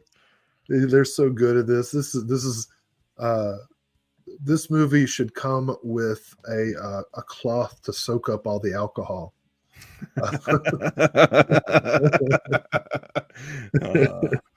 That is oozing from the pores of its stars. Yes. Terry says Dean Martin and Vinegar Syndrome are two things that I thought would never be in the same sentence. This is awesome. I feel like somebody at Vinegar Syndrome was singing "Baby It's Cold Outside" to Dean Martin, the image of Dean Martin while they were restoring this. Oh man. Next up, from the De Gausser video line, we are getting Herencia Diabolica, and this is from 1993, and billed as the Mexican Child's Play. The trailer for this, well, first off, have you seen this? No. The trailer for this is bonkers. If you have not seen this trailer yet, go watch it. You are probably going to want this immediately. It looks wild. This movie looks really fun. This says, when Tony, a successful businessman, receives a call informing him that he has inherited his late aunt's vast estate, he uproots himself and his wife Annie from New York to Mexico City. While adjusting to and exploring their new Gothic home, Tony and Annie come upon a mysterious clown doll. Although merely unnerved by the doll's strange appearance at first, Annie soon becomes concerned as it begins turning up out of nowhere in every corner of the house. When a series of fatal accidents occur on or near the couple's property, with the doll always at the scene, Tony and Annie come to the terrifying realization that a sinister force has possessed it and begin a race against time to figure out how to bring the carnage to an end. Yeah. Well, do that on a double feature with Dolly Dearest. Or like one of like 9 other movies. Bleeding Skull covered it. Ronnie says that trailer's wild. The trailer's really fun. Like, this is one that a lot of times the trailers don't sell me more than the synopsis already did. This one really did. It looks great. Yeah. We got a commentary track with Hugo Laura on this, and then an interview with actor Roberto Guinar, newly translated English subs. Again, De Gausser. And of course, because it's a De Gausser title, you've also got one of those fancy LED VHS releases if you want one of those. Even that picture, that's a wild picture. I'm sold. I was about to say, are you into this? Yeah, the cover art got me. It seemed like you were especially excited, but whoops, wrong thing. By this, was that accurate? Yeah, I like clowns. That makes sense. It is a really creepy top of the slipcover here. Yeah, that was the first thing I noticed. The clown. Are you sure? Yep, I like big clowns. I cannot lie. You're a clown man? Oh, gosh. Anyways, Vinegar Syndrome also announced some new merch, of course. First up is their Bloody Valentine zippered hoodie. Here's what it looks like. Unfortunately, it's mighty expensive if you are anything over a medium. it jumps up pretty quickly from $45 to $55. They are also doing this Vinegar Syndrome telephone love shirt, which is very akin to like old school adult theater advertising. Jeez. Why do these companies make these T-shirts that I find amusing and attractive, but I could never wear? Like, I can't. There's nowhere in my life where I can wear that shirt. Why not, Will? Well, yeah. Ooh. Next up, they are doing a Tammy and the T-Rex split fountain variant shirt. And then the big ones for a lot of people that were excited from the earlier release, this crazy Arrow LED sign, which I got to admit, a little more appealing than the other one they did. This is pretty nice. Yeah. And then they're also doing a Vinegar Syndrome logo mini LED desktop sign. This is about 8 inches tall, and it's $50. $50.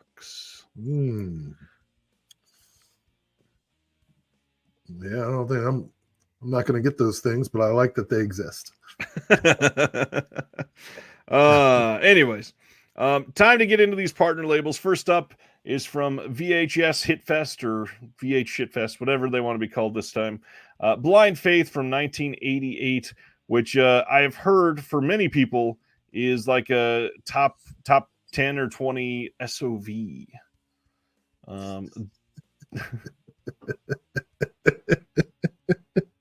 If you're gonna rank them, why is that funny, Will? I don't know. I'm just, I appreciate us. So that's so. I love that you're finding this hilarious.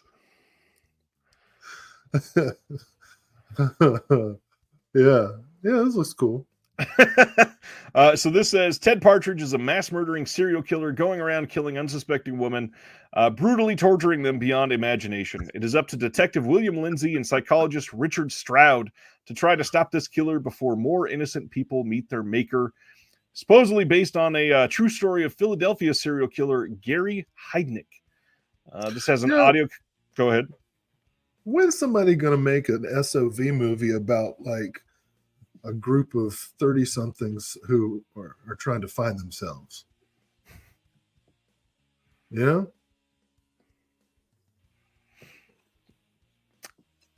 Where's my SOV Big Chill? It's always serial killers ripping up. I'm sure it exists. SOV is just a format, not a genre. That's what I'm saying. Where are the SOV dramas? Although we have one that's half a musical that we'll be talking about in a little bit. This is true. All right, continue with the synopsis. Silent Mandible says, what's SOV? Shot on video. Region Free Blu-ray audio commentary with the director Dean Wilson, an interview with Dean Wilson, interview with an actor David Winnick, interview with Michael Hines. We also got a bonus movie on this called My Father's Gun from 1976, and then some other, a bunch of stuff, shorts and stuff that's 44 minutes long, all kinds of stuff on here. This is a big disc. I like that My Father's Gun is followed up by a bullet from my father. Yeah.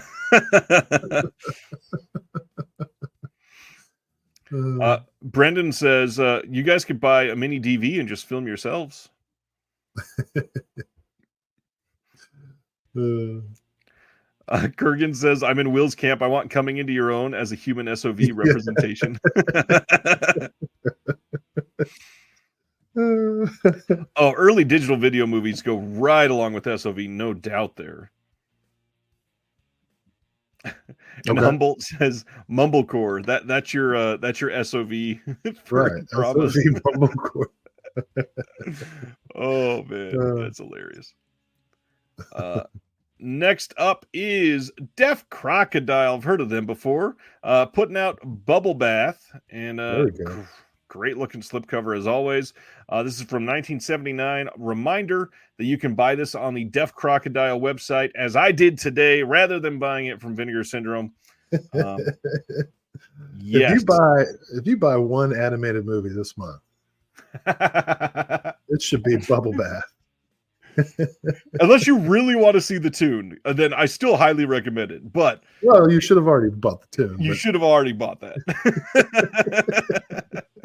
If you haven't bought the tune, get the tune and then get Bubble Bath. We got a Hungarian film here that has a lot of stuff. We got a new commentary with Sam Deegan, of course, new essay by film historian and professor Jennifer Lind Barker. We've got an interview with the Bubble Bath composer. We got a video on the restoration of Bubble Bath, and then 5 rare short films by the director, which are, decent looking, great length, and a lot of stuff on here. Again, not just because he's in the chat. Deaf Crocodile discs are always so comprehensive. Yeah. It makes it such an easy purchase. Now, listen, if Deaf Crocodile sucked, we'd say it right to Craig's face. Oh, I definitely would. These are all amazing, almost to a fault. They put others to shame, honestly. And it's every month, so it's like, well, great. Here goes another $30. Yeah. Craig says we do try to cram as much on the disc as possible, and mission succeeded here. They'll put anybody on the disc though. That's the one thing that you might ding them on is like they'll just get any old schmuck off the side of the highway to do a visual essay. So, did not go into this very much, but if you were even only like partially excited about this, man, does this sound amazing. First off, a bunch of people said that this was like best announcement of the day. People were really excited to get this. Lots of great comments on this one, but just the way they describe this. So listen to this. A truly insane and surprisingly sexy mashup of styles from 1920s Art Deco to 1960s psychedelia to late 1970s louche Roxy music decadence. Bubble Bath is incredibly restless and creative. The bohemian love child of Bill Plimpton's off-kilter individualism and Ralph Bakshi's wonderfully warped, rubbery visual style. In other words, it's not quite like any animated film you've ever seen. That's decent copy. Yeah, you know what? It was just the right amount of adjectives, and it was good adjectives. Rubbery. I like that. I like rubbery animation. Did you see what Craig says? He says, speaking of which, we got more work for you guys. Oh, boy. Here we go. The animation is wild, says Craig. Gorgeous cover. Yeah, this is a must for me. And then to little to no fanfare, OCN got another new partner label today, which brings us to, was it 46, 47, something like that. This one is called Memory. Did not know anything about this coming. The note on the page says Memory is an independent artist-driven motion picture company specializing in producing, curating, and distributing innovative, thought-provoking works that push the formal boundaries of their medium. Focused on discovering and mentoring new diverse voices, Memory creates and showcases these new compositions on and offline. And the first release they're going with is about the carpet capital of the world, Dalton, Georgia. This says, we find the unsung creators behind the psychedelic carpets lining casinos, offices, and hotel hallways.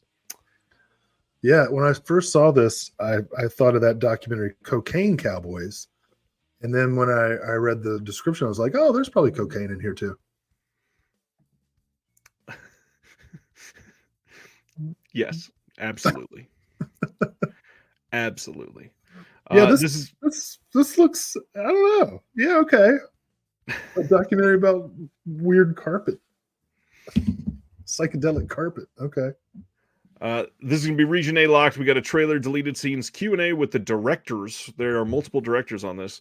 And that's it for the first release from Memory. Don't forget.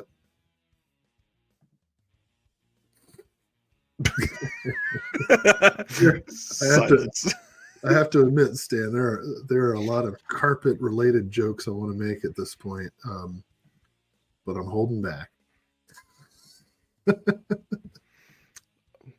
All right. Yeah, they're in Dallas. Makes the joke. There we go. Good one, Dallas. Oh man. Get it started. All right. Ronnie had a question. Anyone know what Altered Innocence's release schedule will be like now that they've left VS? Still a new one every month. Not sure on that, but I have a feeling we will be hearing something from them pretty soon. They are not going anywhere from everything that I've been told. Next up from the VS website is Enjoy the Ride Records putting out Everything to Entertain You, the story of video headquarters.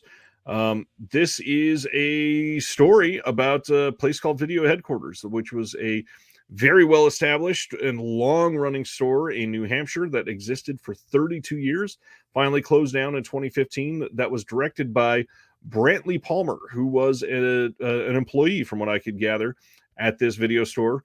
And Brantley is putting out this documentary. There's an audio commentary by Brantley, extended, never before seen interviews, radio interview about the film, making of documentary, some featurettes, and then an interview with Justin the Liberty is on this from Vinegar Syndrome.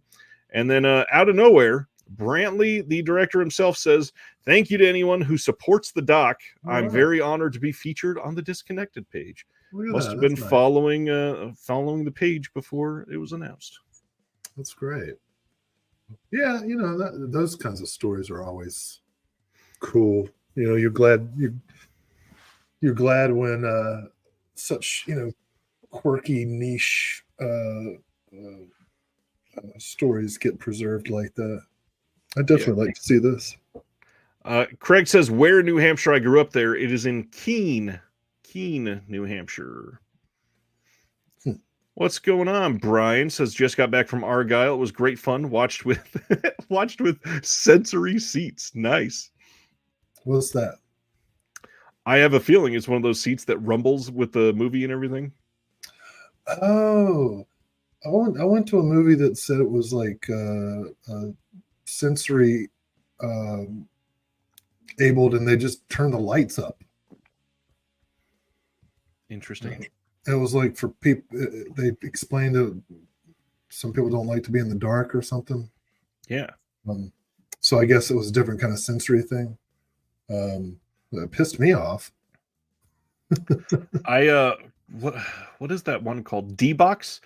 I think I just talked about this last week or the week before. I watched Cabin in the Woods in D-Box. That was the only film I've ever been able to do that. And D-Box does the rumble, but also you don't need to shit on every newer movie, Will, just because it's a newer movie. Cabin in the Woods is a crap movie. D-Box should pass out barf bags for that shit. Okay. Anyways, I've told the story, so I'll just keep going. I'm sorry. No, I do value your experience. I'm sorry. No, it's okay. My experiences don't matter. Next up, I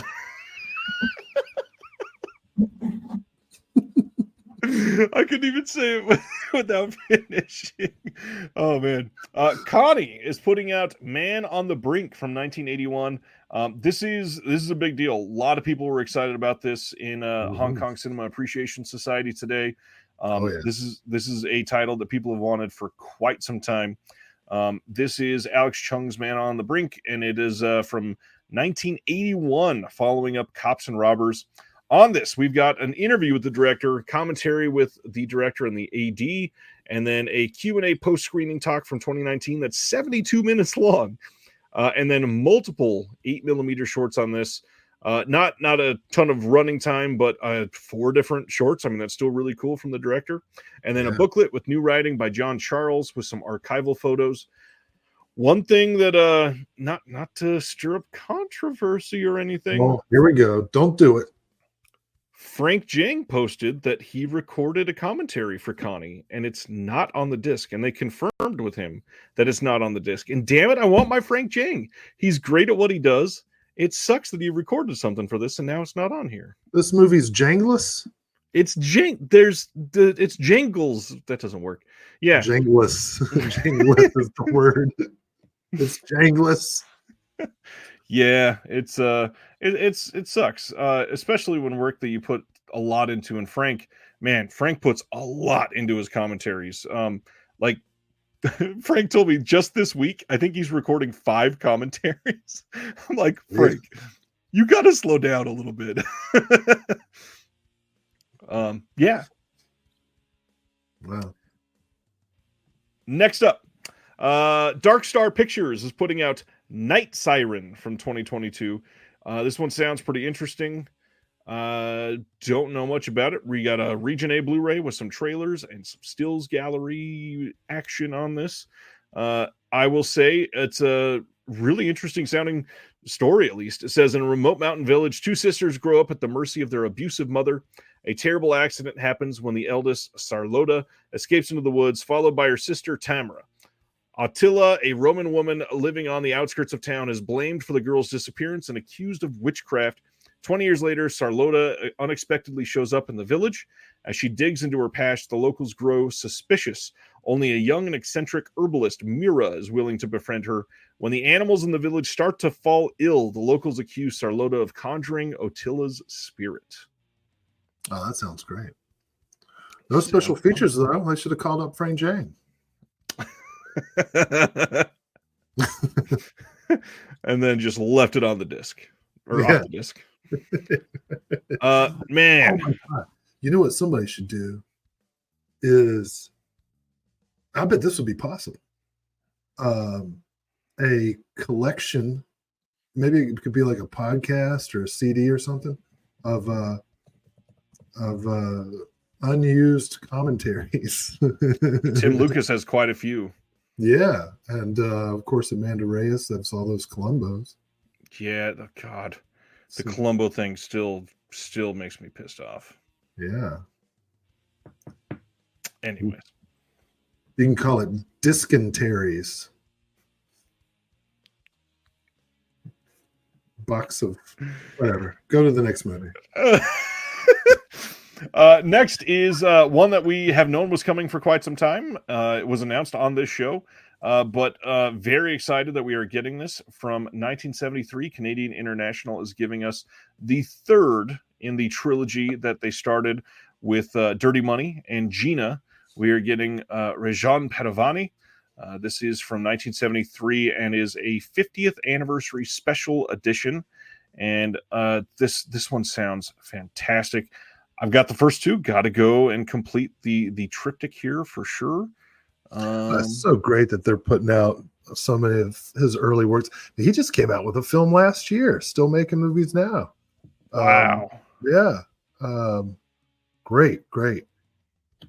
This is a definite. Yeah, this is a big one for me for sure. We got new interviews with the director on here. We've got an audio commentary with Anthony Kinnick. We've got new audio interviews with multiple cast members. Pretty great. They've got trailers for the other releases. And then booklet featuring a new interview with author Peter Edwards, who did the Encyclopedia of Canadian Organized Crime. I mean, again, solid release. Canadian International, one of easily the most consistent partner labels from OCN. Up there with Deaf Crocodile for me. Up there with Utopia. Up there with a handful of them. This is pretty great. Yeah. Next up, hey, here we go. Oh man, my childhood just hit me. 2008's The Rockafire Explosion is coming from AGFA. And before we get too deep into this, wanted to remind everybody, this is a strictly limited title. There will not be a standard edition for this. So if you want it, you got to get it, and got to get it as soon as possible. This is nightmare fuel for many people that grew up in the Midwest. This is the true story behind one of the strangest pop culture phenomenons of the 80s. Before being mysteriously replaced by Chuck E. Cheese, the Showbiz pizza chain and its animatronic rock band, the Rockafire Explosion, took the U.S. by storm and eventually inspired the game Five Nights at Freddy's. Yeah. This documentary chronicles the rise and fall of Showbiz Pizza, the Rockafire Explosion, and the obsessive fans who have kept the dream alive. I mean, now what the hell does that mean? Right. What are they still dreaming about? A defunct pizza chain? Yeah. But I used to go. Did you go to this? I never did go to this because I was a California dude, and these I don't think made it out to California. We had one in somewhere in North Carolina. I went 5 or 6 times as a kid, and oh man, the band is crazy. and so I'm glad it's confirmed, because Chuck E. Cheese is like, I didn't know where showbiz. Like, I'm actually going to get this documentary because I want to know what the hell happened. Where did Chuck E. Cheese come from? How did this inspire Five Nights at Freddy's, which it clearly did? And what is this dream that's being kept alive? Pizza was terrible. It was the worst cardboard shit you ever did eat. But the atmosphere was, it had the deep red and black decor that characterized some of the classier Pizza Huts. Chris Yanko says people have bought complete Rockafire sets and programmed them in their pole barns and stuff. Whoa. That's cool, man. Craig says he had never heard of them, and he grew up in New England. And Stan says in California here, we wouldn't let them cross the border. Oh, that's hilarious. Yeah, this again, wild looking, but I absolutely wanted to check this one out. We've got some vintage promos, news broadcasts, skits, lots of stuff like that. We got a commentary with the filmmakers on this, behind the scenes photo gallery and video trailer, AGFA with another really interesting release, that's for sure. So they are still a partner label. Everybody calm down. And of course, the Showbiz Pizza Bear featured in the infamous Dick the Birthday Boy photo from Rich Evans at Red Letter Media, says John Stumpf. Yeah, that's a big one for Red Letter Media for sure. What's that? Another YouTube channel that dives into some of these lower budget movies and shits all over them all the time. Yeah, I am not familiar. They covered like 3/4 of the Vinegar Syndrome films before Vinegar Syndrome released them. Oh. Just like randomly, or did they know something? No, it's just randomly. They just chose like old VHS films and covered them. Oh, that's cool. IFC is putting out Simon Killer this month. This is from 2012. This one sounds just amazing. The trailer for this looks really great too. We get a newly recorded audio commentary with the co-writer and director Antonio Campos, with co-writer star Brady Corbett. We get a video conversation with the two of them as well. Interview with Antonio Campos on the aesthetics of Simon Killer. 2007 short film from the director. Some more interviews. Lots of that stuff. But then on top of all of that, a booklet with new writing by Alexandra Heller Nicholas. Her first appearance tonight. And I don't think it's her last, funny enough. Silent Mandible says, I want the jar from TerrorVision despite the reception it got from Red Letter Media. The fact that TerrorVision went through the trouble to put out 2 different versions of the film, a high contrast and low contrast, I think that shows a lot about how they're dedicated to making it look right for everybody. I just went and looked at they look like the Impractical Jokesters. That's the Red Letter. I just went and looked at it. Got it. That doesn't look like it's for me. Sam is here. What's going on, Sam? Says Simon Killer's decent. Eureka put it out years ago, and it's been out of print for a bit. Oh, okay. Interesting. Chris says, last time I went to Chuck E. Cheese, the workers didn't want to be there. The salad on the buffet was brown. The ice machine was out of ice, and one of the workers was listening to rap music with swears. I think Chuck E. Cheese is going right with them. Yeah, most likely. Next up is Art Label putting out Stice's Satyricon. This is a continuation of what Art Label is doing so far, bringing out some really just random off-the-wall things. They say this is jaw-dropping piece of contemporary video art from 2 of the most fiercely unique and prolific artists working today.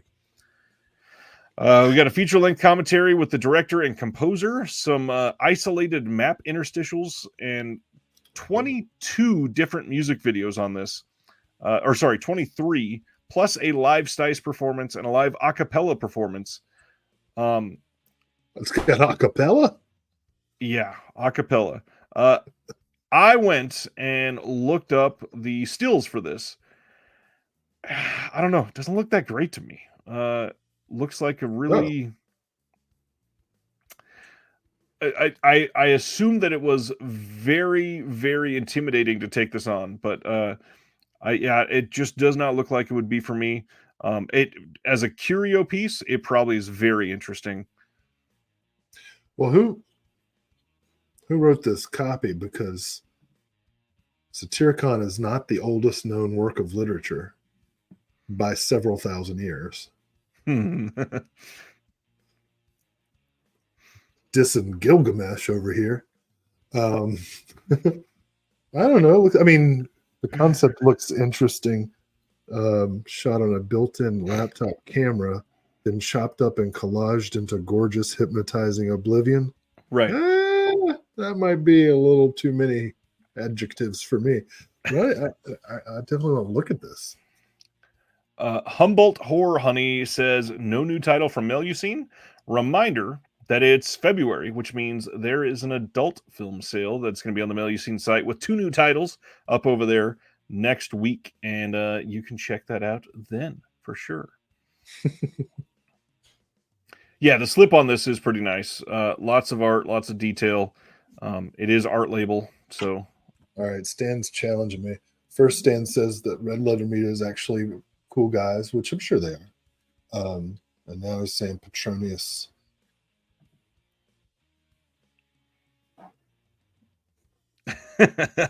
May have been.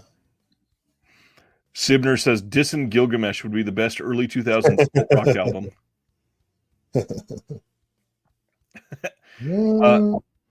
While you look that up, go into the next one. From the Umbrella Entertainment partner label, which, again, is still fairly new to the OCN game, but releasing some interesting things. They're putting out a double feature of Stranded and Cosmic Psychos. Yeah. I really thought this was going to be a will release for sure. Absolutely. You know, Nick Cave said the Saints invented punk rock, and Nick Cave is usually right. Yes. We got interviews on here. Some recent interviews too. It looks like a good release again. Double feature. Oh yeah, Saints are awesome, dude. Everybody should be listening to the Saints. That's the real stuff. Looks fun. Next up is Totally Wired, 3 films by Nathan Silver. This is coming from Factory 25 this month, with the 3 films being Exit Elena, Soft in the Head, and Stinking Heaven. The copy that they have on all 3 of these films, they sound super similar. Like, I get that you're grouping them together, but they sound like they could almost be the same movies. It's weird. We got a short film on this by Nathan Silver and an interview by Ricky D'Ambrose, and then a booklet essay with essays by Jonathan Lethem, author of The Fortress of Solitude and Motherless Brooklyn, and Rick Alberson and Cindy Silver. Yeah. Factory 25. Pretty good stuff. Have you gotten much from them yet? Yeah, I got some of their stuff. What's a good one? Didn't they do that one of those music documentaries? Yes, they've done 1 or 2. The ones about hold on. Great television. Right when Will walks away. The Upsetter. Yeah, I liked that. The Lee Scratch documentary was really good. They've done a few of them. Yeah, they did the Fake It So Real. That was one that a lot of people loved. The Material Issue documentary. They did Skateboard recently, and then the big one, they just did that Sex and Broadcasting, the WFMU. Right. I'm definitely gonna check that one out. Yeah. And then they do some of those mumblecore things. Yeah. That's cool. That needs to happen.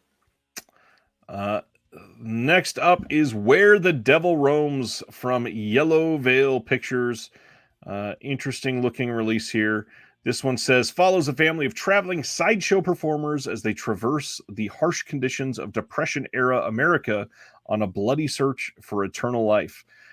This one says it will be a Region A lock disc, Devil in Detail, behind the scene documentary on the making of this, a short film by the Addams Family called Ever, a transcription of prologue poem of Where the Devil Roams, and then an essay by Alexandra Heller Nicholas. Oh, would you look at that?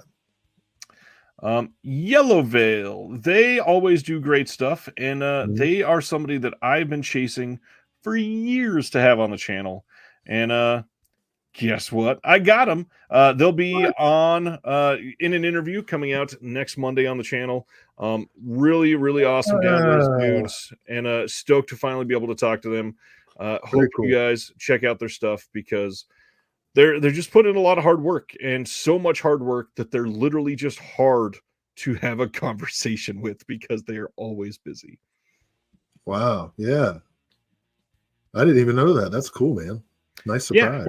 It's a fun one. I'm really hoping to finally nail down all the partner labels, but they also keep adding like 4 more every 4 weeks, and I can't track them all down. let's get these memory people on to talk about carpet swatches. I was gonna seek them out, then I forgot. Next up is Saturn's Core putting out the Zombie Army from 1991. Here is the slipcover. This one says the Pentagon has purchased an abandoned insane asylum as a training ground for the Lethal Ladies, an elite experimental female combat unit. Unfortunately, 2 former psychotic inmates were left behind in the asylum's deserted fallout shelter. One is a shock therapy-obsessed lunatic who fancies himself as a psychiatrist. The other, an unhinged nymphomaniac hell-bent on lethal seduction. Together, they wreak havoc by capturing soldiers and torturing them into mindless zombies by means of electricity. Trapped within the subterranean catacombs of the old asylum, the Lethal Ladies must rally their troops and do battle with the flesh-ripping hordes of the living dead. That's what I'm talking about. That's what a SOV movie should be. There we go. This one says it was directed by local high school drama coach Betty Stapleford and features an amateur cast of hundreds firing live ammunition rounds. The Zombie Army is an outrageous eruption of exploding heads, melting faces, eyeball gouging, acid showers, gut-munching gore, and surprising nudity. I love that there's so many adjectives for everything else and then surprising nudity. Yeah, right. It's like, oh, well, it's Betty. Says direct. Go ahead. I'm just imagining like the set with the live ammo, and Betty being like, "Okay, you all go over there with your high school drama teacher directing the live ammo, and just blow everybody to hell there." Oh man, that's hilarious. Yeah. Let's see.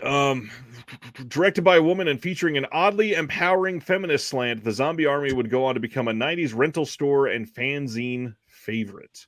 I gotta say something. That's not true. That's not true.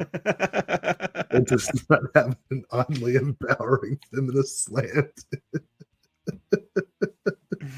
Oh man. Nowhere to be found, my friends.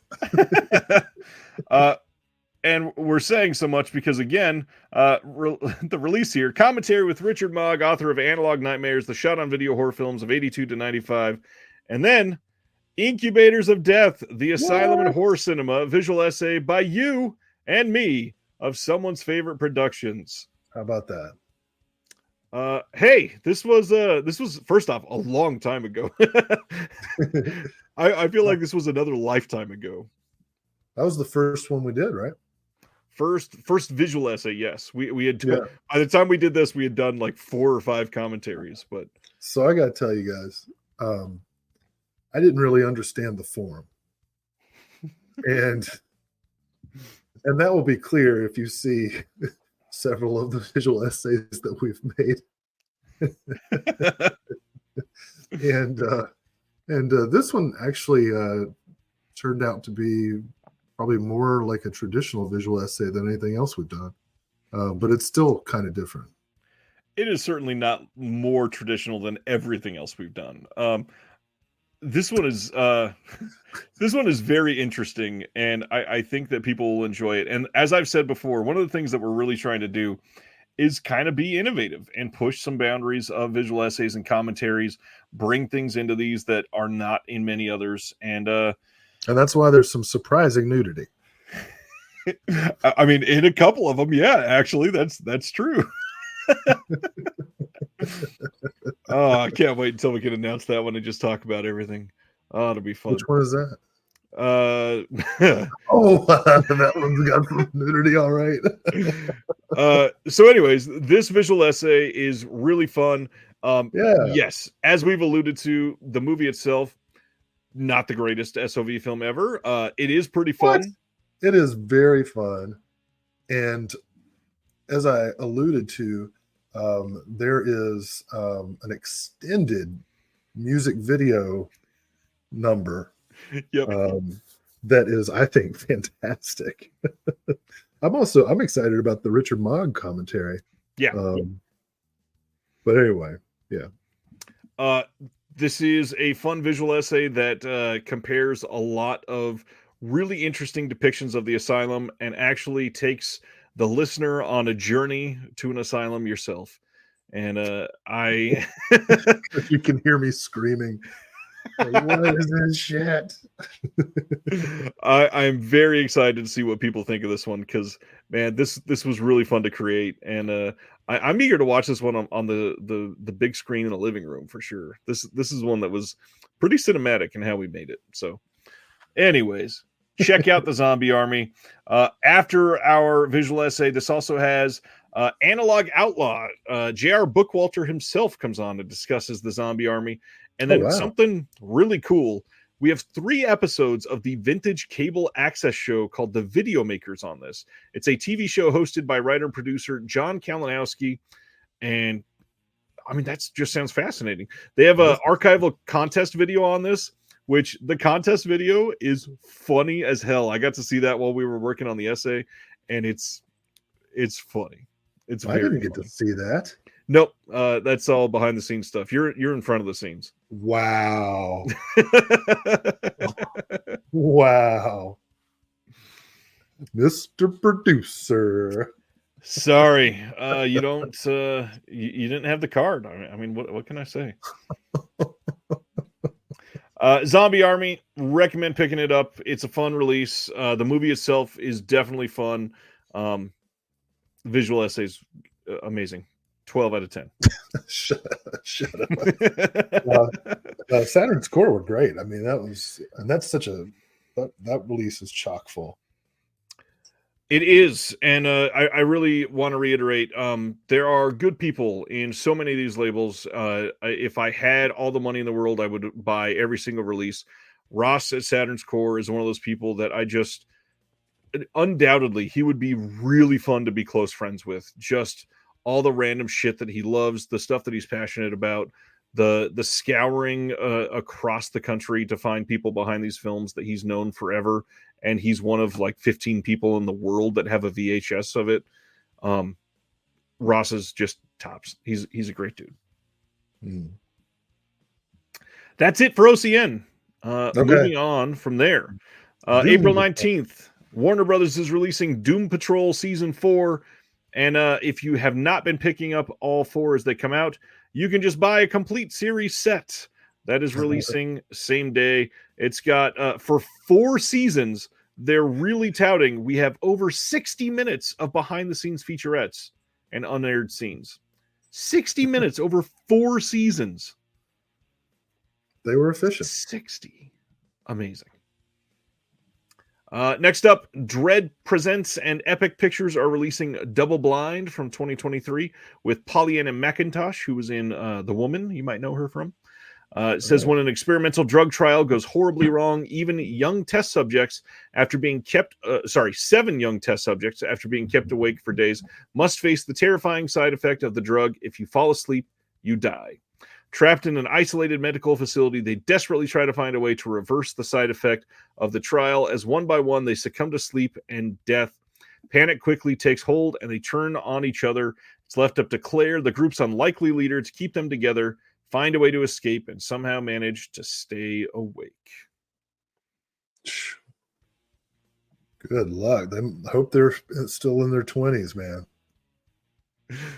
I love this.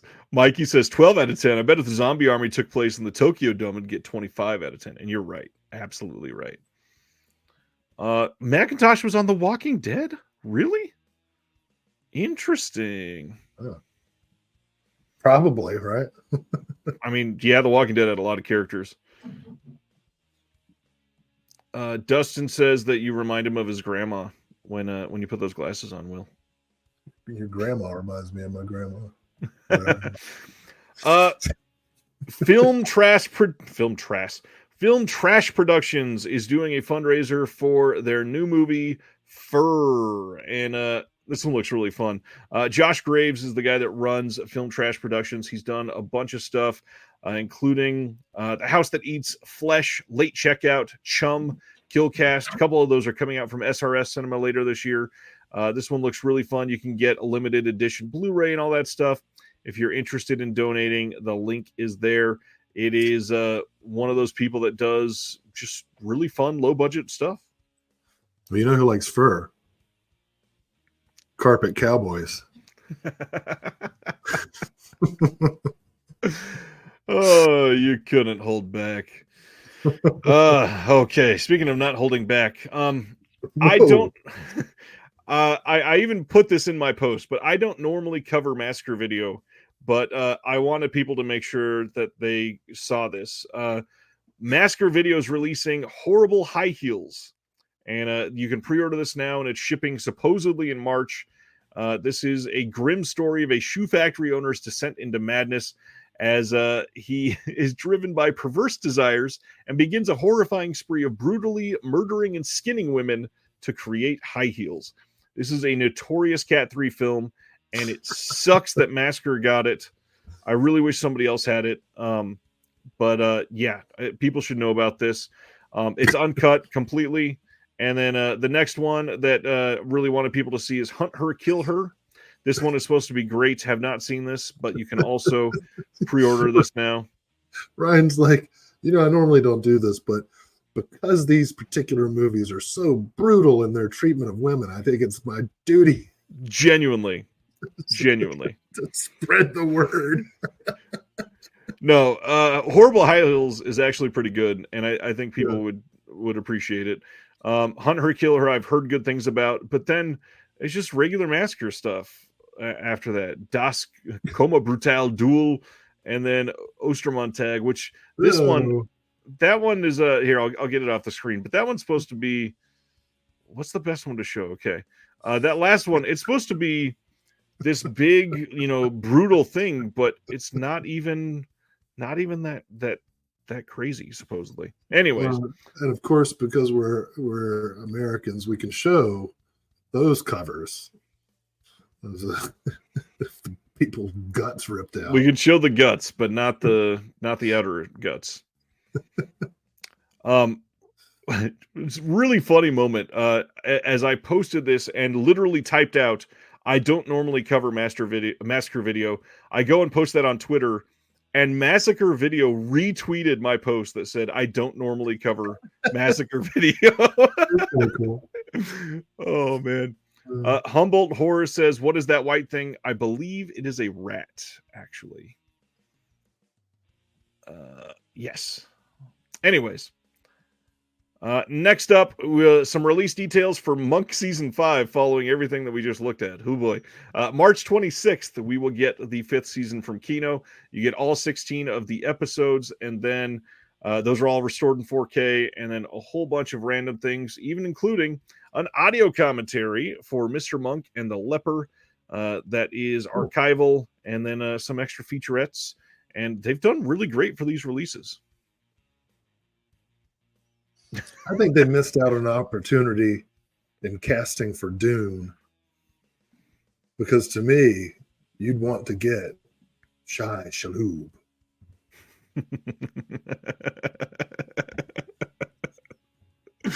Oh, Will. And finally, tonight, last announcement, April 22nd in the UK, they are getting a 4K release of The Holdovers, one of the best movies from 2023 that we only got a Blu-ray release in the States. And because of this, I'm willing to bet, especially after Divine wins that Oscar for Best Supporting Actress, we will likely get a 4K here in the States eventually.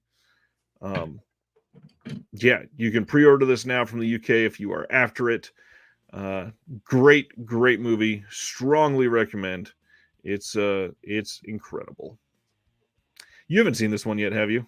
No. I didn't think you would care at all. But honestly, it is actually a movie that I think you would like a lot, which doesn't happen all that often. That's not true. I like so much stuff. That's not what I heard. I love, my whole life is devoted to cinema. Yes. Speaking of, wait, was that the last announcement? That was the last announcement. However, next week, just in case you forgot, McCabe and Mrs. Miller in 4K coming from Criterion, Funeral Home from Scream Factory, the Kingdom trilogy from Mubi, that's the Lars von Trier TV Kingdom trilogy, Terminal Man from Scream Factory, Witness for the Prosecution from Kino Lorber, The Big Country from Kino, The Sting of Death from Radiance, Voodoo Passion, that's one that Will's a big fan of, from Full Moon. What was that? I mean, I have ordered it. Did you say no and then say you've ordered it? No, I said yeah. Okay. I thought you said no. I have ordered it. I'll have you know, I love a lot of the movies that are on this list. Continue. Amazing. The Road to Shame from Kino Lorber, Burnt Offerings, which is incredible, from Kino, Waitress the Musical, that is supposed to be pretty decent, OSS 117 from Kino. Kino releases so much. The Thomas Crown Affair, Candyland, which I want to check this out. Supposedly this is like a borderline trashy film, and it's supposed to be pretty borderline. Yes. Borderline. Why is it not borderline? Just because they show a butt? Not just because of that. Anyways, it's a butt with is that a syringe or a cross? It's a syringe. And then there's a cross, and then there's a truck. There's a truck and short shorts. It's not borderline. It is. And let's celebrate that. You don't know that. You literally teach exploitation. I want it to be trashy. Anyways, you have a request. Ronnie says, Will, can you talk about Voodoo Passion? That's pretty cool. What do you mean, like it's a full moon release, so it's not going to have any. What do you like about it? What's the movie? What I mean? Oh, man, I haven't seen it in a long time. It is dreamy. What happens in it? I don't even remember.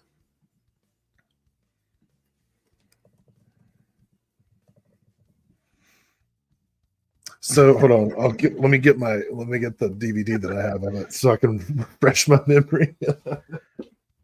Let's see. Mikey says Massacre Video is something. I do want to get those last two. I've been lucky that I haven't run into trouble with them, but had friends who dealt with some BS. That's Massacre for you. So Full Moon actually did this. This is really cool. They put out a DVD set of just Franco, and let's see if you can see this on the camera. You put the spines together, and you can. We don't get enough of that anymore. Yeah. So Voodoo Passion is the last of the set. Now, I believe you can show this. I very much like this box art. And here, this is why I wanted to get it, because I knew it had a funny description. More coherent than many of Franco's dream state erotic horror films, Voodoo Passion also stars frequent collaborator Green Gambier and features a groovy score by Walter Baumgartner. I love the more coherent line. So yeah, it is. It's very dreamlike. It's a lot of bathing scenes and preparations for rituals and rites, and Jack Taylor's in it. That's it. We had a question for you from Craig.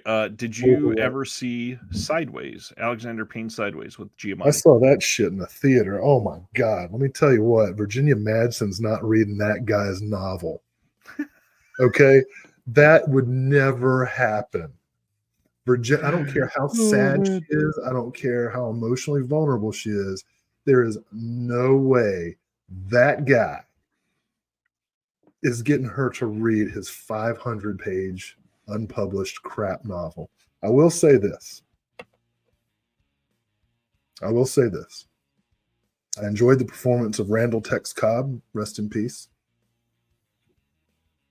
And the part where Giamatti throws a fit about the idea of drinking Merlot. That was funny. But the rest of that shit, oh my God. Oh, those people made me so mad. Craig says, FYI, Dennis and I will be guesting on what will likely be Ryan's favorite episode of the Incinerator podcast, as we'll be burning Clint Eastwood films. That is coming out on February 15th. And if you've heard Dennis talk on other podcasts, you know he'll have some killer Eastwood stories. That sounds awesome. Way awesomer than Sideways. You know what? It's stories about, it's just, there's a social strata of people that I do not mesh with. And definitely they don't like me either. And unfortunately, they're all in charge of my university. Wonder Boys, is that the one with Michael Douglas? Have a good night, Brendan. Thanks for hanging out tonight. I haven't seen that. Now that we're done with announcements, normally we don't have too much of a discussion topic because there's so much for us to cover for everything else. Anything else for ongoing projects or stuff getting announced soon that you want to tease about? Any visual essays or commentaries? I got to talk about something. You know I do. I'm a man of my word. Usually, man of my word. Making sure I'm not forgetting anything.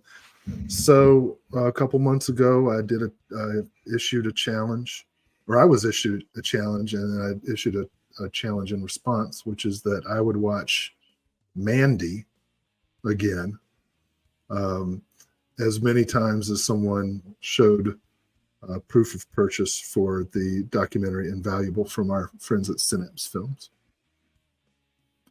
And on the one hand, didn't move too many units for Synapse. Sorry, guys.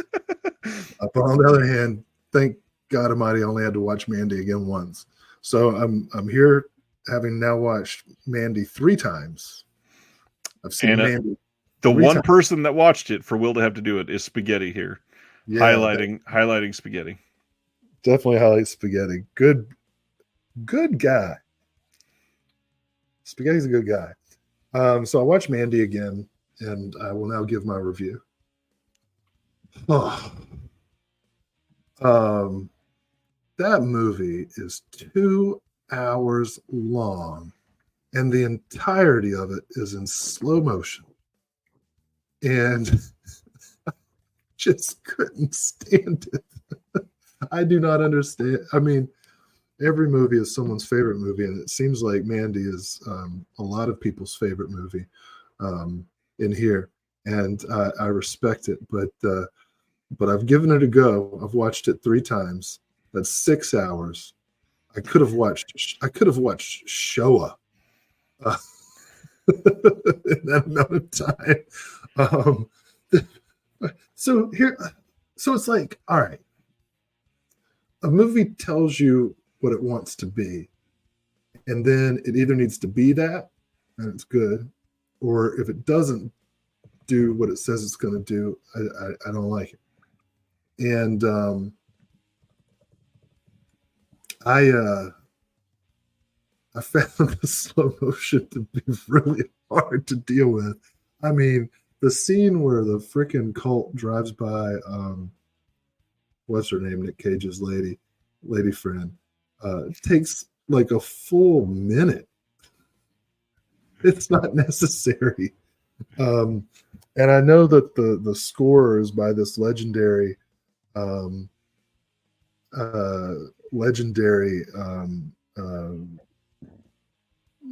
Scandinavian composer, and it was like one of the last things he did before he passed away. So I hate to speak ill of the dead, but I just don't feel like the score matches. And I looked up some of the making of and everything, and found that the movie was directed by George Cosmatos' son, Penis.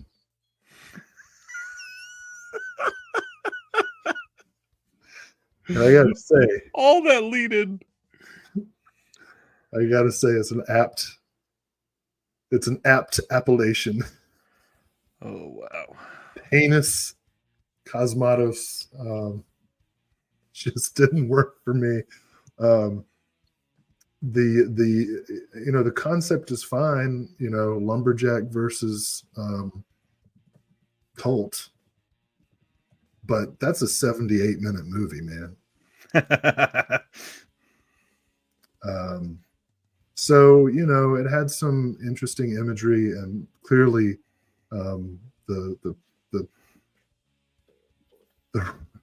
they were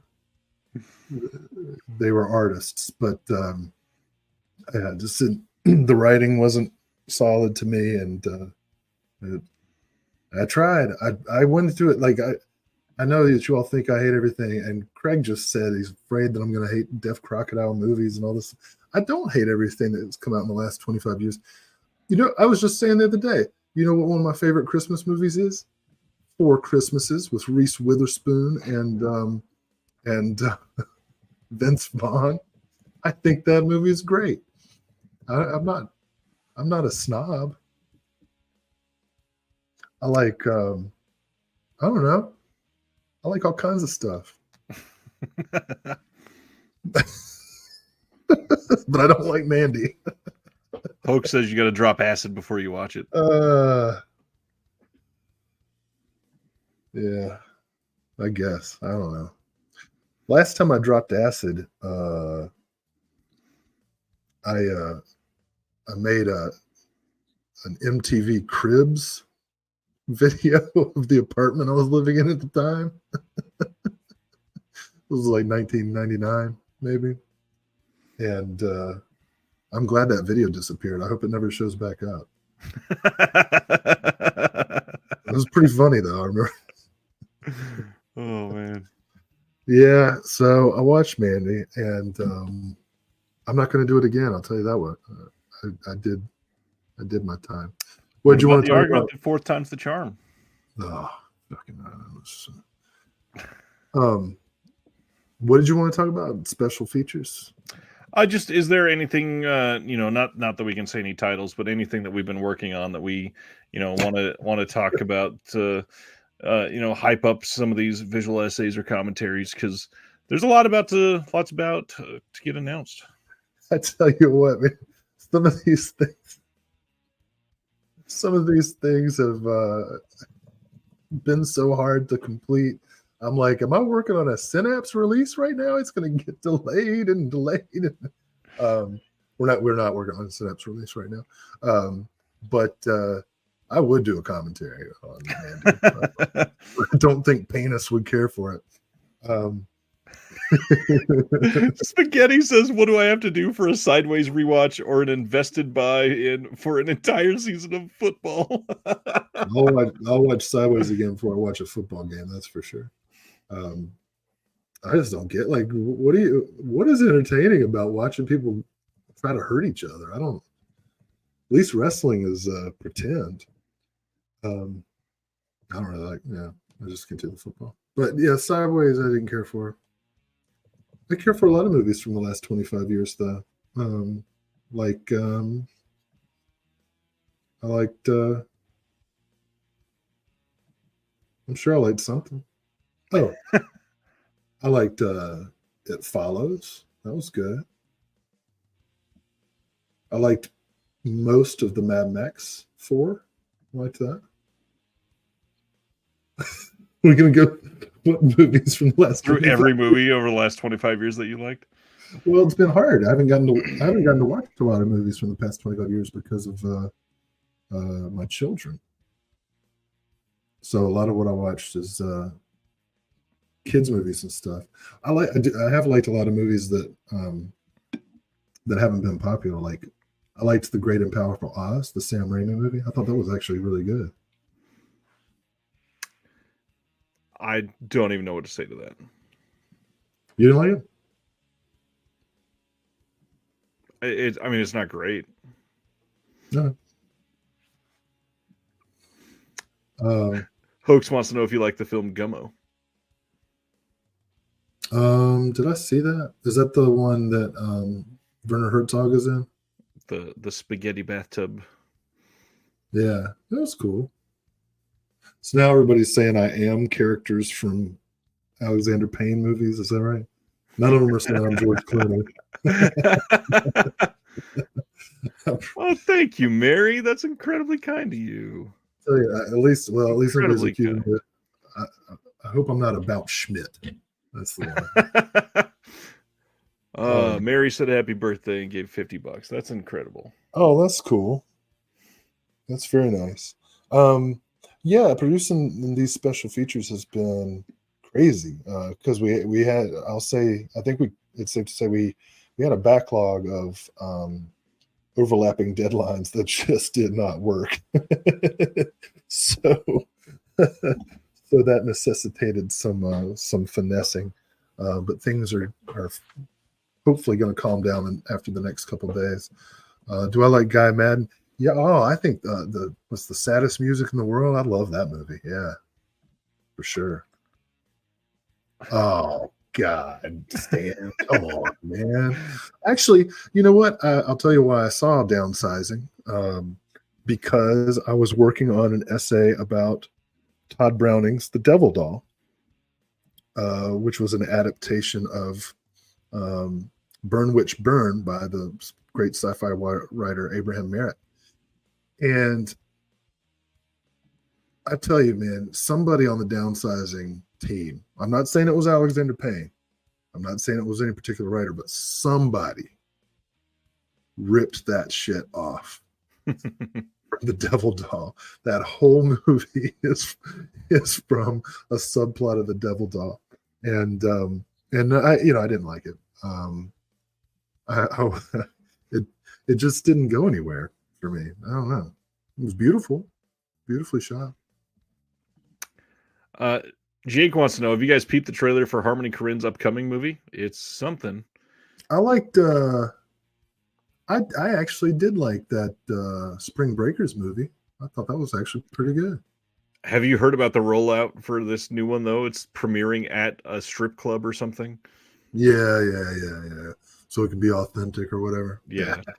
Okay, Mr. Hollywood. Chris is going all in to try to get you to be grumpy. He says, I need to have you on to do a watch along of Mandy. Well, it'll be almost as long as this. But what kind of strip club though? I mean, like, is it going to be like one of those Crystal and Champagne Room strip clubs, or is it going to be like this? Let me tell you, it's Harmony. There's no way that it's like that. Well, I'll tell you, man, where they should do it. There used to be this strip club up in Bluefield, and it was behind the Long John Silver's. Lady Godiva's. It was like a double wide trailer. So, the stripper pole's actually holding up the damn roof, and it's behind the Long John, so the stench. Oh man. Yeah, they should have it at Lady Godiva's. I wonder if that place is still there. It's a good question. Any thoughts on the Coen Brothers news? Did you read about that?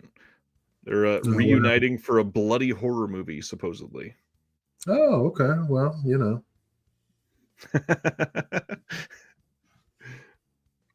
Right's right, and never the twain shall meet. Amazing. Yeah, I mean, I'm cool with the Coen brothers. Coen brothers are amazing. Yeah. So we can't really say anything except to say that we hope we have some really big news that we can share soon. Like there's a lot of like smaller projects going on, and then there's some really freaking big projects. And until they happen, I'm like on the edge of a heart attack. So stay tuned, faithful listeners. It's been an odd time because the whole public announcement of someone's favorite happened in September, and since that moment we've been working on at least one thing, literally since before it was announced publicly. It's been crazy, and literally none of this, we've not really had to seek out anything yet. It's mostly people asking us if we'd be interested, checking out what we've done, and then saying, yeah, let's do something. And so far it's been a lot of really cool projects, and not really anything that I've not been stoked to work on. And the people that we've been doing stuff with is great. Like they've already been announced and they'll be shipping soon. TerraVision releases of Game of Killers. We got Sean from Food for Thought on there, and he wrote a brilliant visual essay that is just an incredible piece on Barry Chan, which is somebody that is very undersung in the whole martial art genre, that's still working to bring education and just a community aspect to it. And it's an incredible educational piece on somebody that has never gotten any love like that. But what's really funny, we wrote that visual essay not knowing that he's only ever been called Barry Chan in the States. He didn't even know that he was called Barry Chan here. He had no idea. Yeah. Hilarious. That's cool. Yeah, so I don't know. We've been able to announce 3 or 4 things so far. We've got the Swiss Conspiracy coming out this month, and Spider Labyrinth has come out, and now the Zombie Army. And Swiss Conspiracy shipping now, by the way. Orbit got that in today. Some other places have got that in. So yeah, check out that one.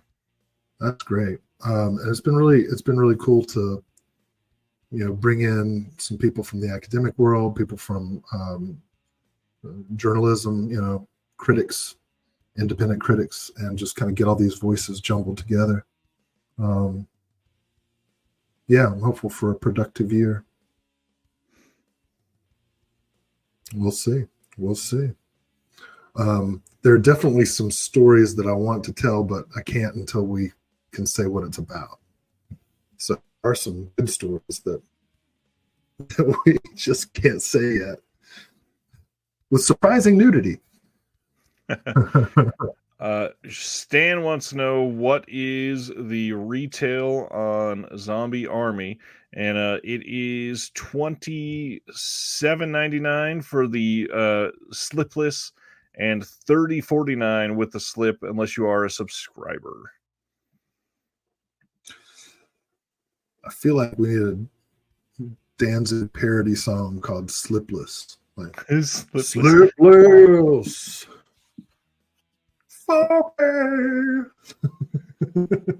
I kind of wish I had ended the broadcast as you did that last note. Did not work out.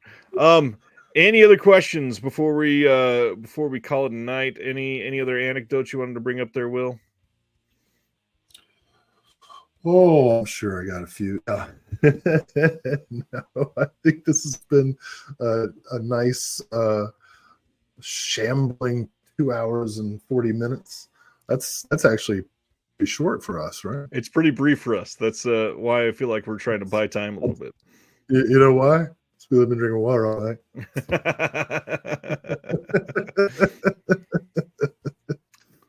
So I haven't gone off on some meandering tale. That's okay. Health is important. I want to beat this thing. Oh gosh. Chris says, when will we get another battle of Dodson and Long?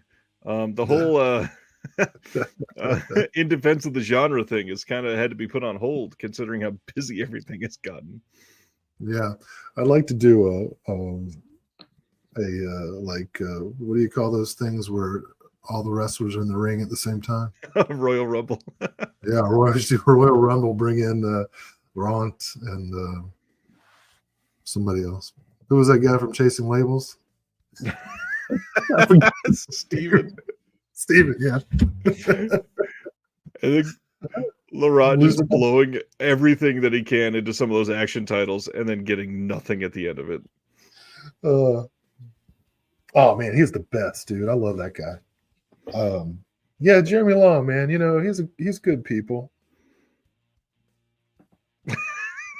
I love that everybody's waiting for the punchline.